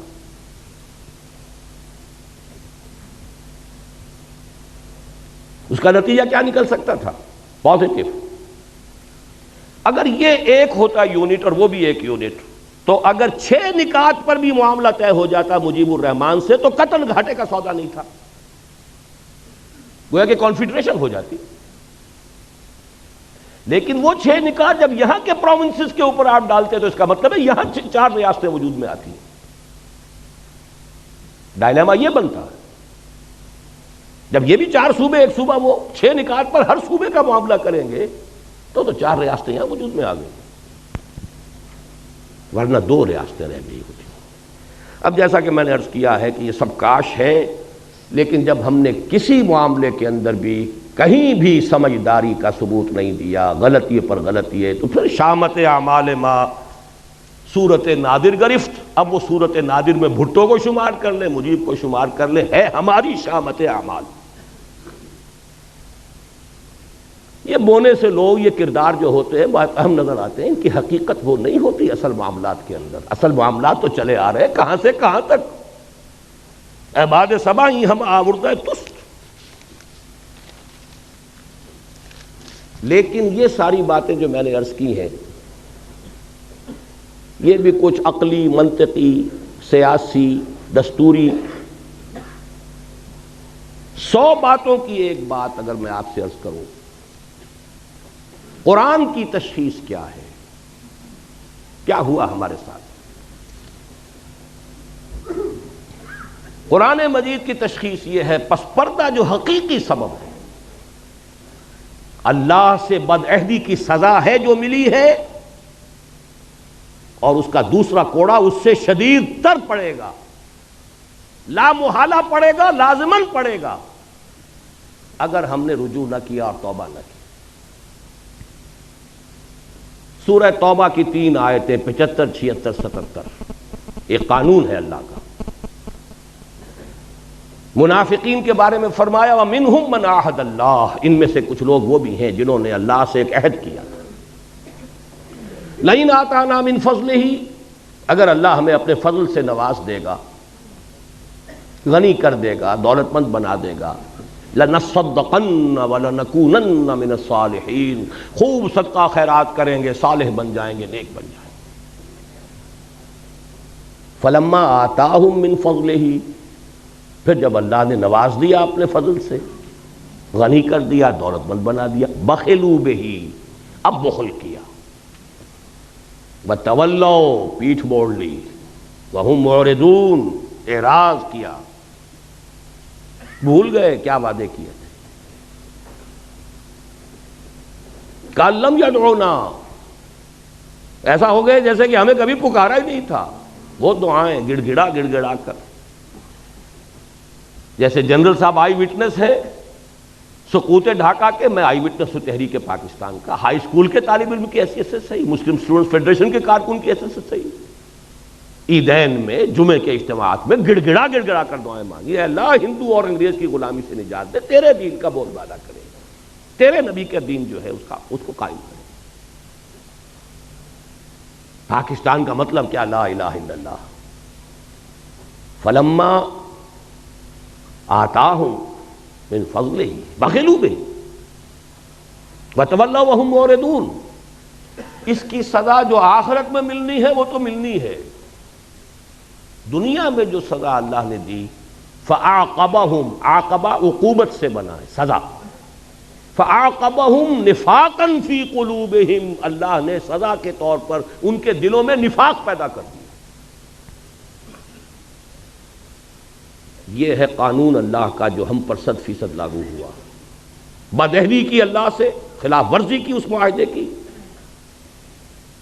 نفاق، اور نفاق کی 2 شکلیں ہیں جو آج پاکستانی معاشرے کا ہال مارک جسے کہتے ہیں، ٹریڈ مارک کہہ لیجئے، نمایاں ترین، ایک وہ جسے نفاق عملی کہتے ہیں، اذا حدث کذب واذا اؤتمن خان واذا وعد اخلف وَإِذَا خَاصَمَ فَجَرَ، 4 چیزیں ہیں۔ حضور نے فرمایا 4 اوصاف ایسے ہیں کہ جس میں چاروں ہیں کٹر منافق ہے، پکا منافق ہے، ٹھیٹھ منافق ہے، 100% منافق ہے۔ ایک ہے تو اسی نسبت سے نفاق ہے جب تک کہ اس سے وہ باز نہیں آتا۔ وہ 4 چیزیں کیا ہیں؟ بولے تو جھوٹ بولے، وعدہ کرے تو خلاف ورزی کرے، امین بنایا جائے تو خیانت کرے، اور اگر کہیں کوئی جھگڑا ہو جائے تو فوراً آپے سے باہر، اشتعال، توتکار، گالم گلوچ اور مار دھاڑ۔ آپ دیکھ لیجئے اپنے معاشرے میں یہ 4 چیزیں، برا نہ بنائیے، جو جتنا بڑا ہے آپ کے ہاں اتنا ہی بڑا جھوٹا ہے، اتنا ہی بڑا خائن ہے، اتنا ہی بڑا وعدہ خلاف ہے، یہ ہمارے معاشرے کا جو جتنا ہے۔ اور دوسرا نفاق ہوتا ہے نفاق باہمی، قوم قومیتوں میں تقسیم ہو گئی، فرقے واریت ہے، طبقاتیت ہے، لسانیت ہے، صوبائیت ہے، نفاق باہمی اور نفاق عملی، کردار کا دیوالا نکل گیا، اتحاد ختم ہوا۔ لیکن ہم نے اس جیسا کہ کوئی ضرورت نہیں تفصیل میں جانے کی، ہم نے اس عذاب ادنا سے کوئی سبق حاصل نہیں کیا ہے۔ یہ سورہ سجدہ کی آیت کی طرف اشارہ کر رہا ہوں، آیت نمبر 21، اس کی ہم وزن آیت جنرل صاحب نے پڑھی تھی، سورہ روم کی آیت نمبر 41، ظہر الفساد فی البر والبحر بما کسبت ایدی الناس لیذیقہم بعض الذی عملوا لعلہم یرجعون۔ پاکستانی معاشرے کے اوپر یہ آیت 100% چسپاں ہے۔ بر و بحر کے اندر فساد رونما ہو چکا ہے، غالب ہو چکا ہے، بسبب لوگوں کے ہاتھوں کے کرتوتوں کے، تاکہ اللہ انہیں اپنے کچھ کرتوتوں کا مزہ چکھائے، سب کا نہیں۔ وَيَعْفُو عَنْ كَثِيرٍ، بہت سی چیزوں سے تو درگزر بھی کرتا ہے، کچھ تھوڑا سا اللہ تعالیٰ مزہ چکھاتا ہے عذاب کا، لعلہم یرجعون، شاید کہ لوٹ آئیں، باز آ جائیں، ہوش میں آ جائیں۔ یہی مضمون سورہ سجدہ میں آیا۔ سورہ سجدہ کی آیتیں 30 ہیں، وہاں اس کا نمبر 21 ہے، اس کی آیتیں 60 ہیں، وہاں اس کا نمبر 41 ہے، کورسپونڈنگ ہے۔ وَلَنُذِيقَنَّهُم مِّنَ الْعَذَابِ الْأَدْنَىٰ دُونَ الْعَذَابِ الْأَكْبَرِ لَعَلَّهُمْ يَرْجِعُونَ۔ ہم انہیں بڑے عذاب سے پہلے چھوٹے عذاب کا مزہ چکھائیں گے، شاید کہ لوٹ آئیں۔ یہ چھوٹا عذاب تھا کس کے مقابلے میں؟ بڑے عذاب کے مقابلے میں جو آنے والا ہے۔ ویسے تو یہ بھی عظیم ترین عذاب تھا، 800 برس جن پر حکومت کی تھی، اس کے قیدی بن کر رہے ہیں جنرل صاحب، 93,000 اس ہندو کے قیدی، اور کہاں مدھیہ پردیش، سینٹرل انڈیا تک ٹرکوں کے اندر لاد کر بھیڑوں بکریوں کی طرح آپ کے فوجی لے جائے گئے ہیں، اس ہندو قوم جس پر حکومت کی۔ کہا اندرا گاندھی نے we have avenged over 1000 years defeat۔ اندازہ کیجئے، موتی لال نہرو کی پوتی، جواہر لال کی بیٹی، لبرل خاندان کوئی ہندوؤں میں ہو سکتا ہے تو چوٹی کا لبرل خاندان وہ ہے، لیکن اس کی ذہنیت بھی یہ ہے، we have avenged over 1000 years defeat۔ ہم نے اپنی 1000 سالہ شکست کا بدلہ چکا دیا، کلنک کا ٹیکا ہے ہمارے ماتھے کے اوپر۔ لیکن یہ عذاب ادنا ہے۔ کیوں میں ادنا کہہ رہا ہوں؟ غنیمت سمجھیے ابھی یہ پاکستان باقی ہے، اور بہت بڑی مملکت ہے، وہ بھی ہے، ایک مسلمان ملک ہے۔ شاید آپ نے کل کے اخبار میں پڑھا ہو، 10,000 وہاں پر افراد، وہی جہاں پر کہ سب سے زیادہ آپ نے جو ابھی تجربات سنے ہیں جنرل صاحب کے، وہی چوٹوگرام، چٹاگانگ، وہاں سے 10,000 مسلمان چلے مارچ کرتے ہوئے ڈھاکہ کی طرف کہ شریعت نافذ کرو۔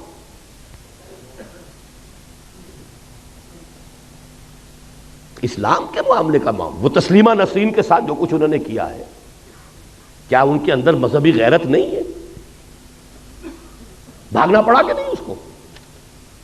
جان بچا کر کیسے گئی ہے؟ بہرحال چھوڑیے، غنیمت ہے کہ وہ بھی ابھی ایک ملک ہے، مسلمان ملک ہے۔ لیکن یہ ملک، اب میں یاد دلانا چاہتا ہوں، اصل میں یہ 2 خطوں پر مشتمل پاکستان تو اللہ نے ہمیں بونس دیا تھا، یہ اللہ کا فضل تھا، ورنہ مصور پاکستان نے انویسیج نہیں کیا تھا۔ یہ مصور پاکستان کون ہے؟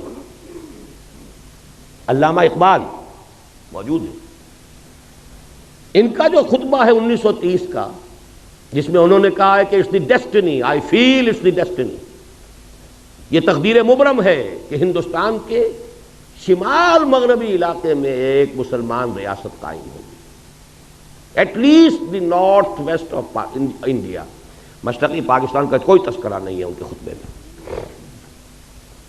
یہ تو جب آپ نے اتنے بڑے وعدے کیے، جب آپ کے راز کماری سے لے کے در خیبر تک گونجا دیا آپ نے، یا تو کبھی گونجا پاکستان کا مطلب کیا لا الہ الا اللہ کے نعرے سے، یا گونجایا تھا علامہ مشرقی نے چپراس سے، وہ بھی راز کماری سے لے کر اور گیا ہے در خیبر تک۔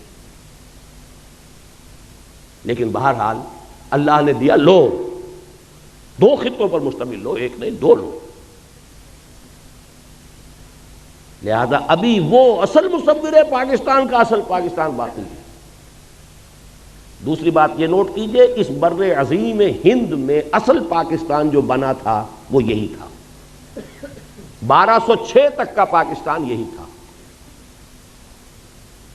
712-13 میں آئے ہیں محمد بن قاسم اس وقت کے مغربی پاکستان یا جو وٹ ریمینز آف پاکستان کا جنوبی نصف جو ہے اس وقت مملکت اسلامی میں شامل ہو گیا، شمالی ابھی نہیں ہوا۔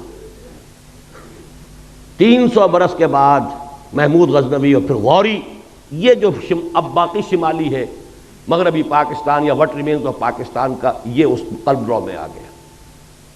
یہ تو پھر 1206 میں جا کر کہیں دلی پر حکومت قائم ہوئی، تو تاریخ نے آپ کو وہاں پہنچایا ہوا ہے۔ ابھی بہت غنیمت سمجھیے، بہت غنیمت سمجھیے، لیکن جو صورتحال ہے وہ یہ کہ ہم نے کوئی سبق نہیں سیکھا۔ مجھے بتا دیں، اور میں یہ نہیں کہتا کسی اور کو دیکھیے، اپنے گریبان میں جھانکیے، آپ کے لیل و نہار، آپ کے روز و شب، آپ کی مشغولیتوں اور دلچسپیوں میں سرے منہ کوئی فرق واقع ہوا ہے؟ کوئی آپ کی زندگی کا نقشہ بدلا ہو، کوئی پرائرٹیز چینج ہوئی ہو، کوئی ترجیحات بدلی ہو، کسی نے حرام خوری چھوڑی ہو، کسی نے سودی معاملہ چھوڑا ہو؟ اپنے اوپر قیاس کر لیجئے، کوئی سبق حاصل نہیں کیا۔ بد سے بدتر اوریانی ہے تو اس وقت کے مقابلے میں 100 گنا زیادہ، فحاشی ہے 100 گنا زیادہ، فراڈ ہے، غبن ہے 100 گنا زیادہ، بلکہ 1000 گنا زیادہ۔ کون سی چیز؟ اور نوٹ کر لیجئے، کچھ معاملہ ہے، تقویم ہے اللہ کی، 25 برس کی مہلت اس نے دی تھی۔ شمسی حساب سے تو یہ بنے تھے 24 برس اور 4 مہینے، قمری حساب سے ہو گئے تھے پورے 25 برس، جب ایک کوڑا پڑا ہے آپ کو، اور دوسرے 25 برس مکمل ہونے میں صرف 1 سال اور 2.5 مہینے رہ گئے۔ یہ 23 برس جو ہے، یہ تو ہے وہ شمسی، اللہ کی اور ہماری جو دینی تقویم ہے وہ تو قمری ہے۔ رمضان آنے میں کتنے مہینے ہیں؟ اور 27ویں، 2 بھی کہاں رہ گئے اب؟ 27ویں رمضان کو 49 برس مکمل ہو جائیں گے، پھر 1 سال اور۔ میں وہ سینس آف ارجنسی چاہتا ہوں کہ منتقل کروں۔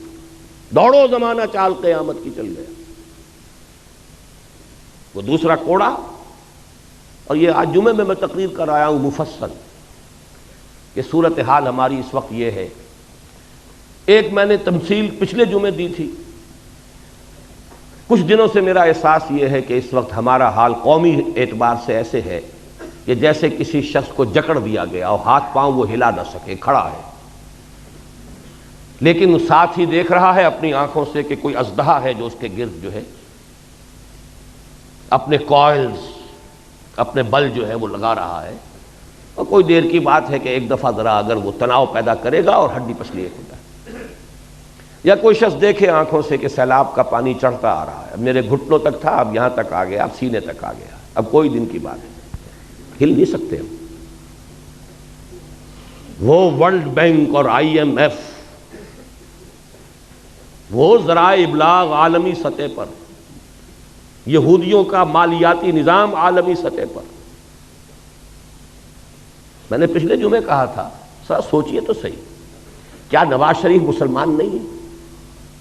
مسلمان ماں کا دودھ نہیں پیا ہے؟ میاں شریف کا بیٹا ہے کہ جو تہجد گزار ہیں، جہاں تک سنا ہوتا ہے، یہ خود بھی نمازی ہے۔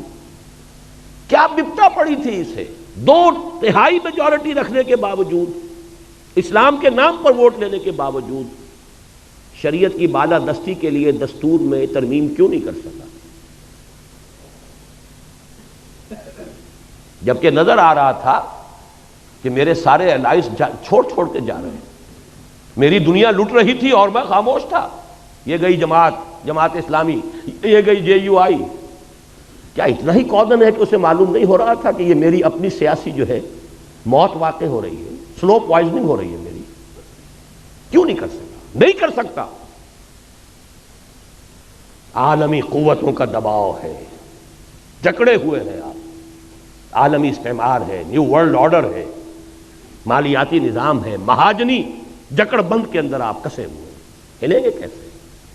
وہاں تو زلزلہ آ گیا تھا کہ انہوں نے بینک انٹرسٹ کو ربا قرار دے کر حرام قرار دے دیا، زلزلہ آ گیا دنیا میں۔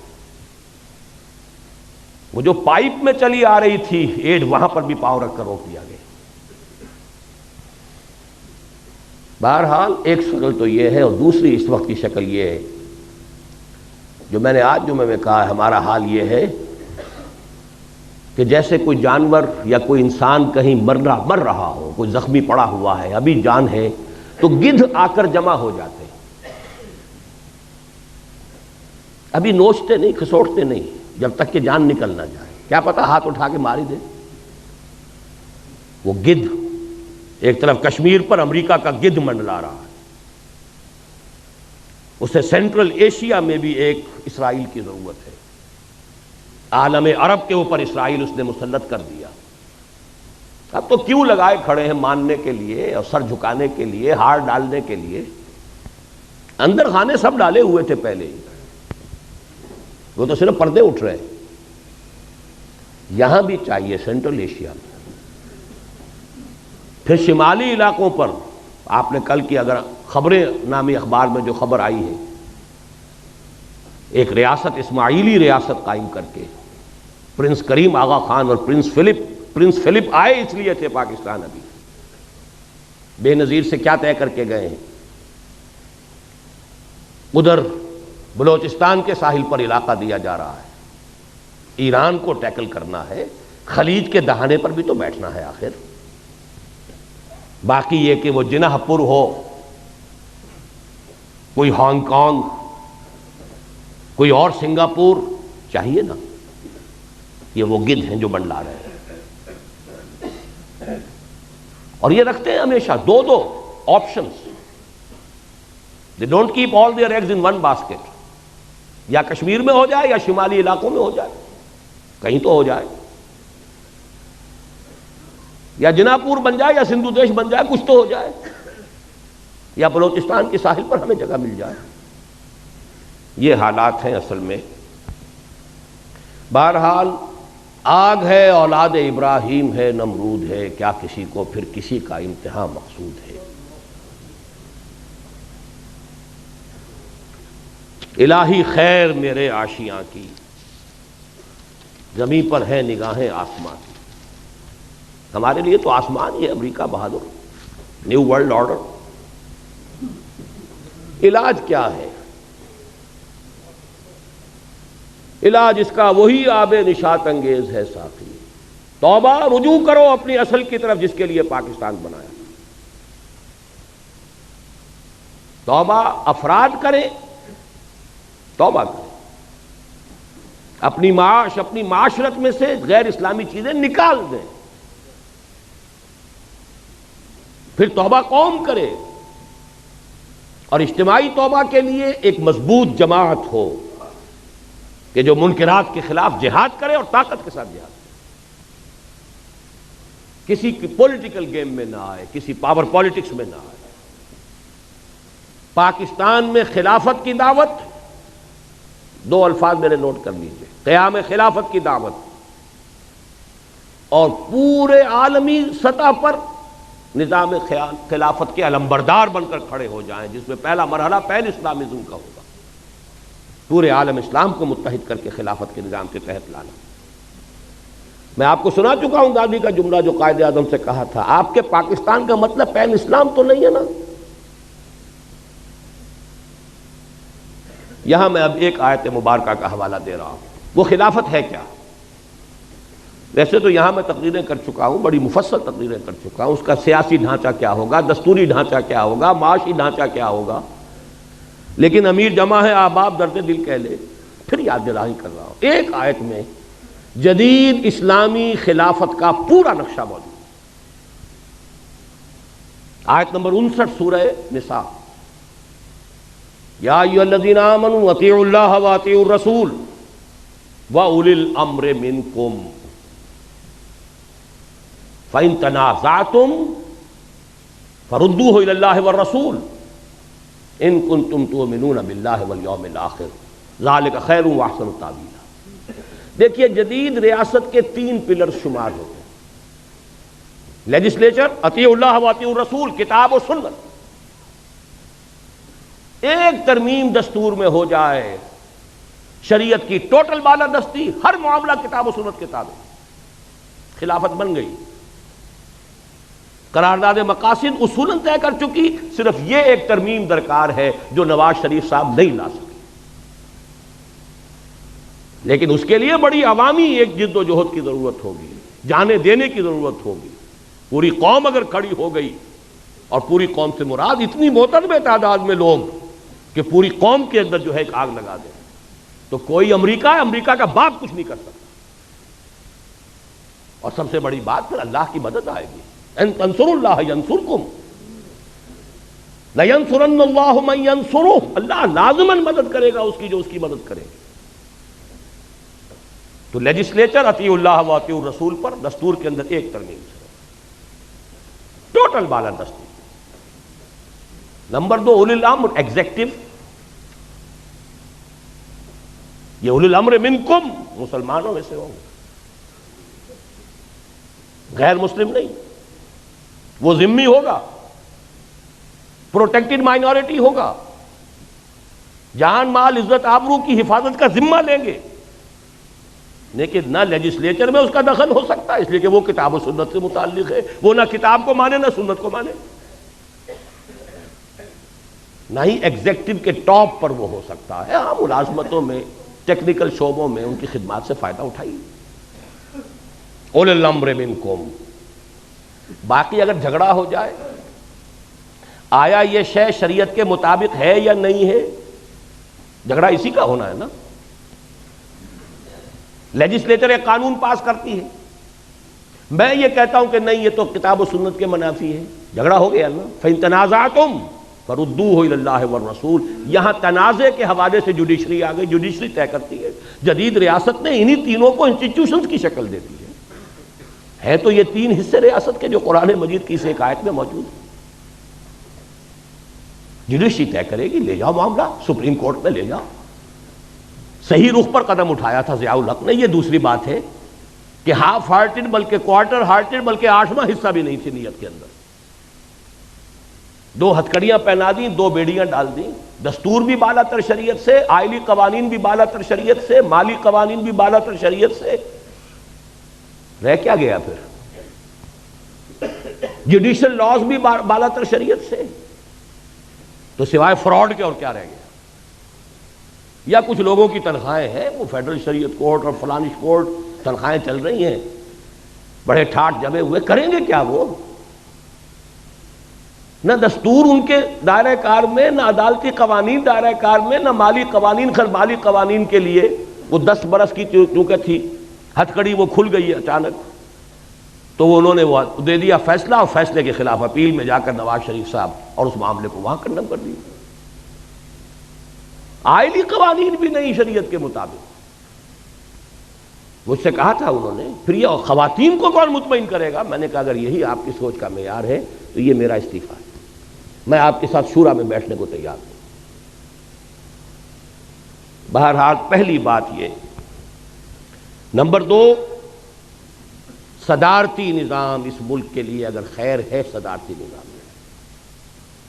یہ پارلیمانی نظام انگریز کی وراثت، وہ تو مجبور ہیں، روایت پرست قوم ہے، انہیں اپنے بادشاہ کو، ملکہ کو سر پر بٹھانا ہے ضرور. چاہے وہ بکنگم پیلس جو ہے وہ ہیومن زو ہے، ایک انسانی چڑیا گھر. اس کی خبریں پڑھ لیجئے، ڈائنا کی پڑھ لیجئے، کبھی سارا فرگوسن کی پڑھ لیجئے، سکینڈلز پڑھ لیجئے، دلچسپی ہے ان کی، ایک کھیل کود کا سامان ہے. لہذا انہیں تو پارلیمانی نظام بنانا ہے. ہمارے ہاں خام خواہ کی سنویت، ہیڈ آف دی اسٹیٹ اور ہے، ہیڈ آف دی گورنمنٹ اور ہے. اب وہ ہیڈ آف دی اسٹیٹ یا تو بنے گا چودھری فضل الہی، اور یا بنے گا غلام اسحاق خان، بلکہ اس سے بھی آگے بڑھ کر ضیاء الحق صاحب. مجھے بتا دیجئے تیسری شکل ہے کون سی؟ یہ لعنت ہے، یہ برٹش لیگیسی ہے. اس کا جنازہ جتنی جلدی نکالا جا سکے. لیکن یہ سب کچھ اس کے بعد ہے، شریعت کی ٹوٹل بالادستی پہلے طے ہو، ورنہ کوئی بات نہیں. پھر یہ لعنت چاہے پارلیمانی ہو چاہے صدارتی ہو، سب لعنت، سب شرک، سب کفر۔ جس ملک کے نظام میں شریعت کی بالادستی اور اللہ کی حاکمیت کا نفاذ نہیں ہے وہ شرک ہے، کفر ہے۔ رہنے والے مسلمان ہوا کریں، نظام کافرانہ ہے۔ ایک اور چیز روح عصر کا ایک تقاضا ہے، true federal system, true federal system. اب جیسا کہ وہ علامہ اقبال نے اپنی ابلیس کی مجلس شورا نامی نظم میں ایک بڑا پیارا شعر کہلوایا ابلیس کی زبان سے، ہم نے خود شاہی کو پہنایا ہے جمہوری لباس، جب ذرا آدم ہوا ہے خود شناس و خود نگر۔ اس انسان کے اندر اب ذرا اپنے حقوق، اپنا وہ پاس پیدا ہو گیا ہے، خیال ہو گیا ہے، تو ہم نے کہا چلو ٹھیک ہے، وہ جو انسانی حاکمیت کی ٹنوں کی نجاست ایک شخص کے سر پر رکھی ہوتی تھی کسی فرعون اور نمرود کے، وہ تولا تولا سب میں بانٹ دو، نجاست تو نجاست ہی رہے گی۔ ایسے ہی ایک بات ہے کہ حکمت کا تقاضا ہے، ہر ایک کو اپنی زبان پسند ہے، کوئی زبان مقدس نہیں سوائے عربی زبان۔ پنجابی کو پنجابی پسند ہو، سندھی کو سندھی پسند ہو، نہ سندھی زبان کفر ہے نہ پنجابی زبان کفر ہے۔ لسانی، نسلی جو بھی اکائیاں ہوں ان کو مناسب مقام دینا چاہیے۔ بھارت سے سبق سیکھیے، اس نے لسانی صوبے بنا دیے تو کیا اس کے اندر کمی آ گئی؟ کیا کوئی کمزوری پیدا ہو گئی بھارت میں؟ ہر صوبے کی اپنی زبان ہے، اپنے زبان میں سارا پروونشل معاملہ چل رہا ہے۔ سینٹر کے ساتھ معاملہ ہوگا یا بین الصوبائی ہوگا وہ انگریزی میں ہوگا۔ تامل ناڈو تامل زبان، آندھرا پردیش تیلگو زبان، کیرالہ میں ملیالم زبان، بے شمار زبانیں ہیں، کوئی معمولی تو کون سی قیامت آ گئی؟ 1 کروڑ کی تب نفری کی اگر کوئی لسانی یا کوئی نسلی عصبیت ہے اسے ایکنالج کرو، give it the due respect, اس کی نفی مت کرو۔ ہاں اس سے چھوٹی چھوٹی تو ظاہر بات ہے کہاں سے کہاں تک تقسیم ہوگا۔ زبان تو لاہور سے گجرانوالہ پنجابی بدل جاتی ہے، گجرانوالے سے سیالکوٹ جا کے بدل جائے گی، وہ اور بات ہے۔ لیکن جو موٹی موٹی تقسیمیں ہیں ان کے مطابق کوئی حرج نہیں ہے۔ یونائٹڈ اسٹیٹس آف پاکستان بن جائے کوئی حرج نہیں، فیڈرل گورنمنٹ مضبوط، لیکن یہ کہ اس کے ساتھ اسٹیٹس کو آٹونومی دیجیے، اپنا ڈیولپ کرو۔ ہاں شریعت کے خلاف کوئی شے ہونے نہیں دیں گے، یکجہتی کی ذمہ دار فیڈرل گورنمنٹ ہوگی۔ آج دنیا میں نظام چل رہا ہے، امریکہ کا نظام اور ہے کیا، صدارتی نظام، وہ بھی لیا ہے خلافت سے۔ ہر کو جا بینی جہان رنگ و بو، آنکھ از خاکش بروید آرزو، یاز نور مصطفیٰ اورا بہاش، یا ہنوز اندر تلاش مصطفیٰ۔ شیطان کو جمہوریت اس لیے دینی پڑی ہے کہ خلافت راشدہ میں عوام کو ایک حق دیا گیا ہے، مسلمانوں کا منتخب خلیفہ ہوگا، مسلمانوں کی رائے ہوگی، امر المسلمین ہوگا، تاریخ انسانی میں پہلی مرتبہ اسلام نے دیا ہے، تب شیطان کو بھی پیروی کرنی پڑی۔ تو اب اگر کوئی دنیا کی اچیومنٹس ہیں ان کو ایکنالج کیجئے۔ تیسری بات یہ، اور یہ جیسا کہ میں نے عرض کیا، سندھ کے مسئلے میں سیاستدانوں کے اپنے معاملات ہوتے ہیں، کبھی الطاف حسین صاحب کا کوئی بیان آ جائے گا، کبھی کوئی بیان آ جائے گا، کبھی صوبہ چاہیے کبھی نہیں چاہیے۔ وہ تو سیاست میں تو سیاستدان پیتنے بدل بدل کر اپنی جو بھی اس کے ساتھ نیگوسیشنز ہے، بارگیننگ ہے، بدلتی رہے گی۔ لیکن میں ڈنکے کی چوٹ کہتا ہوں اور بہت عرصے سے کہہ رہا ہوں، کوئی حل نہیں ہے اس کا سوائے اس کے کہ چھوٹے صوبے بنائے جائیں۔ سندھ کی تقسیم نہ ہو تو کوئی حل ہے ہی نہیں۔ 1 کروڑ سے زیادہ ہے کم سے کم مہاجر اردو اسپیکنگ، اس کو ایکنالج کیجئے، کوئی تو علاقہ انہیں دیجئے کہ ہاں یہ ہمارا ہے۔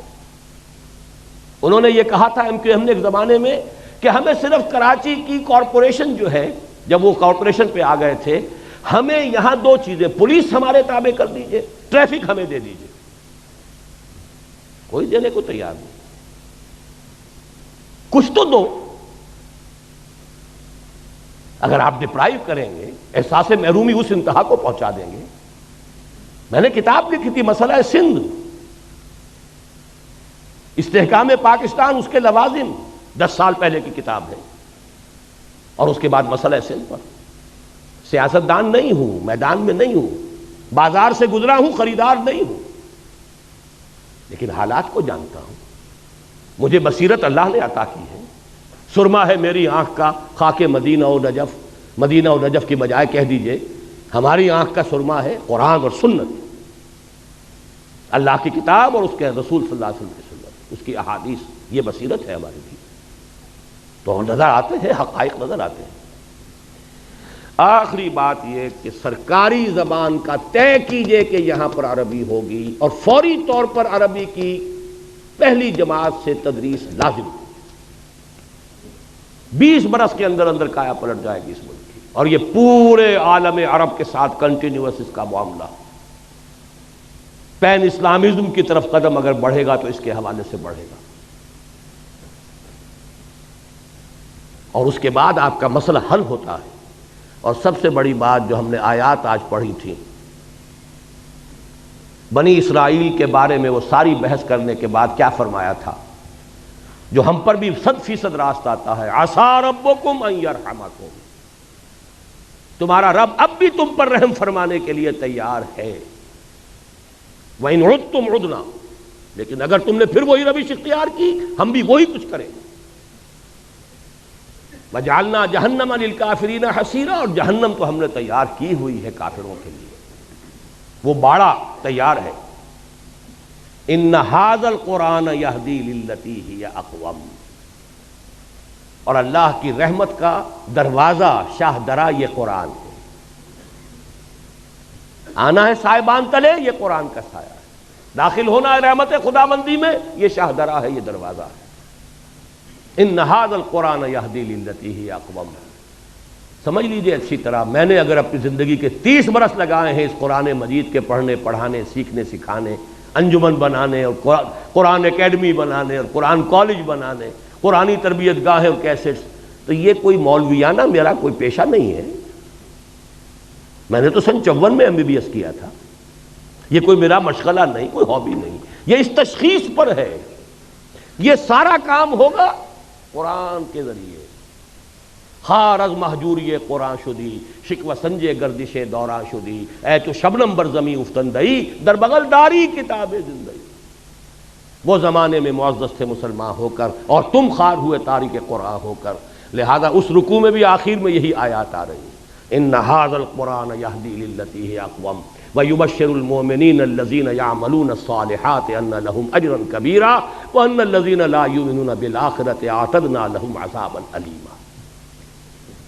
لہذا اس کے ذریعے سے یہ ہوگا، پہلی جماعت سے عربی زبان کی تعلیم شروع کیجئے تو لامحالہ قوم بحیثیت مجموعی قرآن سے قریب تر ہونی شروع ہو جائے، اس عمل کا آغاز تو ہو جائے۔ باقی تفاصیل میں نہیں جا رہا، وہ تو یہ کہ ایک جو ہے دستور کی بات طے ہو جائے کہ کتاب و سنت کی بالادستی، دی بال ول بی سیٹ رولنگ، وہ تو گیند جو ہے چل شروع ہو جائے گی، بھئی یہ حرام ہے چھوڑو، آلٹرنیٹو لیجسلیشن کرو، لیجسلیشن کرتا چلا جائے۔ بہرحال اس کے سوا میں پورے انشراح صدر کے ساتھ کہہ رہا ہوں، پاکستان کے لیے کوئی بچاؤ نہیں۔ اقبال کا وہ شعر کہ اپنی ملت پر قیاس اقوام مغرب سے نہ کر، خاص ہے ترکیب میں قوم رسول ہاشمی، 100% منطبق ہوتا ہے تو پاکستان، یہاں کوئی اور شے نہیں ہے جو اسے استحکام دے سکے، کسی بنیاد پر مستحکم ہو ہی نہیں سکتا سوائے اسلام۔ اور اگر ادھر نہیں آئیں گے تو اللہ کے عذاب کا دوسرا کوڑا، تمہاری داستان تک بھی نہ ہوگی داستانوں میں۔ اللہ تعالیٰ اس انجام بد سے ہمیں بچائے، ہمیں توبہ کی توفیق عطا فرمائے، اور یہ توبہ ان فرد سے شروع ہوگی، اپنی جگہ ہر شخص جو ہے اس توبہ کے لیے تیاری کرے۔ یہ تقسیم منطقی ہے تو پھر سرائکی صوبے کے قیام کے بارے میں کیا رائے ہے؟ میں تو اس کے حق میں ہوں، میں تو کہتا ہوں 1 کروڑ کی بنائیے، 12 صوبے بنائیے اس ملک کے، اور جو بھی اس ملک کا ویل وشر ہے ہمیشہ یہی کہتا ہے یہ صوبائیت کی لعنت ختم اس سے ہوگی، چھوٹے صوبے بنائیے۔ آپ نے نہ معلوم کتنے نئے ضلع بنا لیے، نئے ڈویژن بنا لیے، نئی تحصیلیں بنا لی، نئے سب ڈویژن بنا لیے، صوبہ معلوم ہوتا ہے کہ قرآن و سنت کا لکھی ہوئی کوئی لکیر ہے، آسمان سے اتری ہے، انگریز کے بنائے ہوئے صوبے، اور وہ مقدس ہو گئے۔ ان کو تو ایک مرتبہ توڑ کر اور کم سے کم 12 صوبے اس ملک کے جو ہے 1 کروڑ کے انداز کا ایک صوبہ بننا چاہیے، اور اس میں لسانی جو ہے معاملات کو بھی سامنے رکھیے۔ اگر پٹھان کہتے ہیں ہمارے صوبے کا نام پختونخوا بنائیے، کیوں آپ کے پیٹ میں مروڑ اٹھتا ہے؟ کیوں آپ کا نام پنجاب ہے اس صوبے کا؟ اور سرحدی صوبہ نام رکھا ہوا، کون سی سرحد؟ پاکستان کے 4 صوبے سرحدی صوبے ہیں۔ پنجاب اس کا شمال مشرقی سرحدی صوبہ ہے، سندھ جو ہے اس کا جنوب مشرقی سرحدی صوبہ ہے، بلوچستان اس کا جنوب مغربی سرحدی صوبہ، یا تو سب کے نام یہ رکھ دیجئے، تب بھی کوئی منطق ہے، کوئی دلیل ہے؟ ورنہ ہندوستان اتنے بڑے ملک میں تو شمال مغربی سرحدی صوبے کے کوئی معنی تھے، آج کیا معنی ہے اس کے؟ بلوچستان بلوچوں کا صوبہ ہے، بلوچستان نام ہے کہ نہیں ہے؟ بعض چیزوں کو خام خواہ جو ہے ہم نے اس کے ساتھ الرجی بنائی ہوئی ہے، اور ان چیزوں کو جو پوج رہے ہیں بیٹھ کر کچھ لوگ، کچھ دانشور جو ہیں ان کو اس کے سوا کوئی اور چیز سوچتی نہیں۔ نئے صوبے بنائیے، نئے نام رکھیے۔ کہیں ہندوستان میں تامل ناڈو نام سے کوئی صوبہ تھا؟ اکثریت وہاں کے صوبوں کے نام بدل چکے ہیں۔ آندھرا پردیش کہیں تھا دنیا میں؟ تامل ناڈو کہیں تھا دنیا میں؟ سب صوبے بدل گئے۔ پنجاب جو ہم چھوڑ کر آئے تھے، جو تقسیم کے وقت چھوٹا پنجاب تھا، 3 ریاستیں بن چکی ہیں، اس کی 3 اسٹیٹس ہیں۔ ہماچل پردیش، ہریانہ جہاں سے میرا تعلق ہے وہ علیحدہ ریاست ہے پنجاب، اور یہ پنجاب بڑا تھا۔ بہرحال اگر آپ ایک ملک کی وحدت کو قائم رکھنا چاہتے ہیں تو ان چھوٹے صوبے چھوٹے، اور انہیں زیادہ سے زیادہ آٹونومی دیجیے خدا کے لیے، ورنہ یہ جو کچھ ہو رہا ہے کچھ مفاد پرست طبقات ہیں۔ آپ نے 1 یونٹ بنایا، لیکن یہاں کا جو پنجابی سرمایہ دار تھا لاہور کا خاص طور پر، اس نے وہ بے ایمانی کی ہے، اس نے پنجاب کو یہاں جو ہے 1 یونٹ کا دارالخلافہ بنایا۔ اس سے بڑی بے ایمانی کوئی ہو سکتی؟ ہندوؤں نے امرتسر میں 1 اینٹ نہیں رکھی پاکستان بننے کے بعد، آزادی کے بعد۔ صوبائی دارالحکومت بنایا چندی گڑھ پہاڑوں میں جا کر، اور آپ پورے پاکستان کا ایک صوبہ بنا کر اور صدر مقام بنا رہے ہیں لاہور شریف کو۔ کس حساب سے صحیح ہے؟ جغرافیہ کے حساب سے صحیح نہیں، ڈیفنس کے حساب سے صحیح نہیں، لسانی اعتبار سے صحیح نہیں۔ آپ ملتان بناتے، ڈیرہ غازی خان بناتے، ہر اعتبار سے وہ مرکز تھا، لسانی اعتبار سے مرکز۔ سرائے کی زبان پر آ کر پنجابی، پوٹھوہاری، بلوچی، سندھی ساری زبانیں مکس ہوتی ہیں۔ اگر تو کوئی قومی سوچ ہو، پھر ڈیفنس کے اعتبار سے انڈیفینسیبل ہے یہ شہر، آپ کے ڈیفنس، سائنس آف ڈیفنس کے اعتبار سے انڈیفینسیبل ہے، اس کا کوئی بچاؤ ممکن نہیں۔ وہ تو اللہ نے بچا دیا، BRB اور دہشت ڈال دی اس نے۔ سألقی فی قلوب الذین کفروا الرعب، میں ان کافروں کے دلوں میں رعب ڈال دوں گا۔ ورنہ 65 میں BBC پر اگر فلم دکھا دی گئی تھی فال آف لاہور کی، تو کتنا یقینی سمجھتے تھے وہ، اس لیے کہ کوئی ڈیفنس کا کہاں سے ہو سکتا تھا۔ اور وہاں آپ نے سارے جو ہے کروڑوں اربوں روپے کھپا دیا، وابڈا ہاؤس بنا دیا، یونٹ کالونی بنا دی، یہ بنا دیا۔ یہ کام ہونے چاہیے تھے، ڈیرہ غازی خان میں ہونا چاہیے تھا۔ آپ کا کوئٹے کے ساتھ کوئی لنک رہتا ہے، آلٹرنیٹ ریلوے لنک موجود ہے، پشاور کے ساتھ آلٹرنیٹ ریلوے لنک موجود ہے، ورنہ یہاں تو جہاں سے کاٹ دیں آپ کی لائف لائن، آپ کا تعلق کوئی نہیں رہتا۔ تو ان چیزوں کے اوپر ذرا حقیقت پسندی کے ساتھ غور کیجئے۔ اب دعا مانگیں۔ الحمدللہ الذی ہدانا لہذا وما کنا لنہتدی لولا ان ہدانا اللہ، الحمدللہ الذی انزل علی عبدہ الکتاب ولم یجعل لہ عوجا، تبارک الذی نزل الفرقان علی عبدہ لیکون للعالمین نذیرا۔ اللہم صل علی عبدک ونبیک ورسولک وخلیلک محمد وبارک وسلم، وصلی وسلم وبارک علی جمیع الانبیاء والمرسلین وعلی ملائکتک المقربین وعلی عبادک الصالحین وعلینا معہم یا ارحم الراحمین۔ اللہم ربنا نور قلوبنا بالایمان واشرح صدورنا للاسلام۔ اللہم انصر من نصر دین محمد صلی اللہ علیہ وسلم، من کانوا وحیث کانوا واجعلنا منہم، اللہم ربنا اجعلنا منہم۔ اے اللہ اپنے ہر اس بندے کی مدد فرما جو تیرے نبی کے دین کی خدمت کر رہا ہو، خواہ وہ کوئی بھی ہو، کہیں بھی ہو، اور اے اللہ ہمیں بھی توفیق دے کہ ہم ان کے ساتھ شامل ہوں، ان کے دست و بازو بنیں۔ اللہم اخذل من اعرض عن دین محمد صلی اللہ علیہ وسلم من کانوا وحیث کانوا ولا تجعلنا معہم۔ اے اللہ ہر اس شخص کو ذلیل اور خوار اور رسوا کر دے جو تیرے نبی کے دین سے روگردانی کر رہا ہو، خواہ وہ کوئی بھی ہو، کہیں بھی ہو، اور اے اللہ ہمیں بچا اس سے کہ ہم ان کے دھوکے میں آ کر ان کے پھندے میں پھنس جائیں۔ ربنا تقبل منا انک انت السمیع العلیم، پروردگار ہماری اس دعا کو قبول فرما، یقیناً تو سب کچھ سننے والا اور جاننے والا ہے۔ وصلی اللہ تعالی علی خیر خلقہ محمد وآلہ واصحابہ اجمعین برحمتک یا ارحم الراحمین۔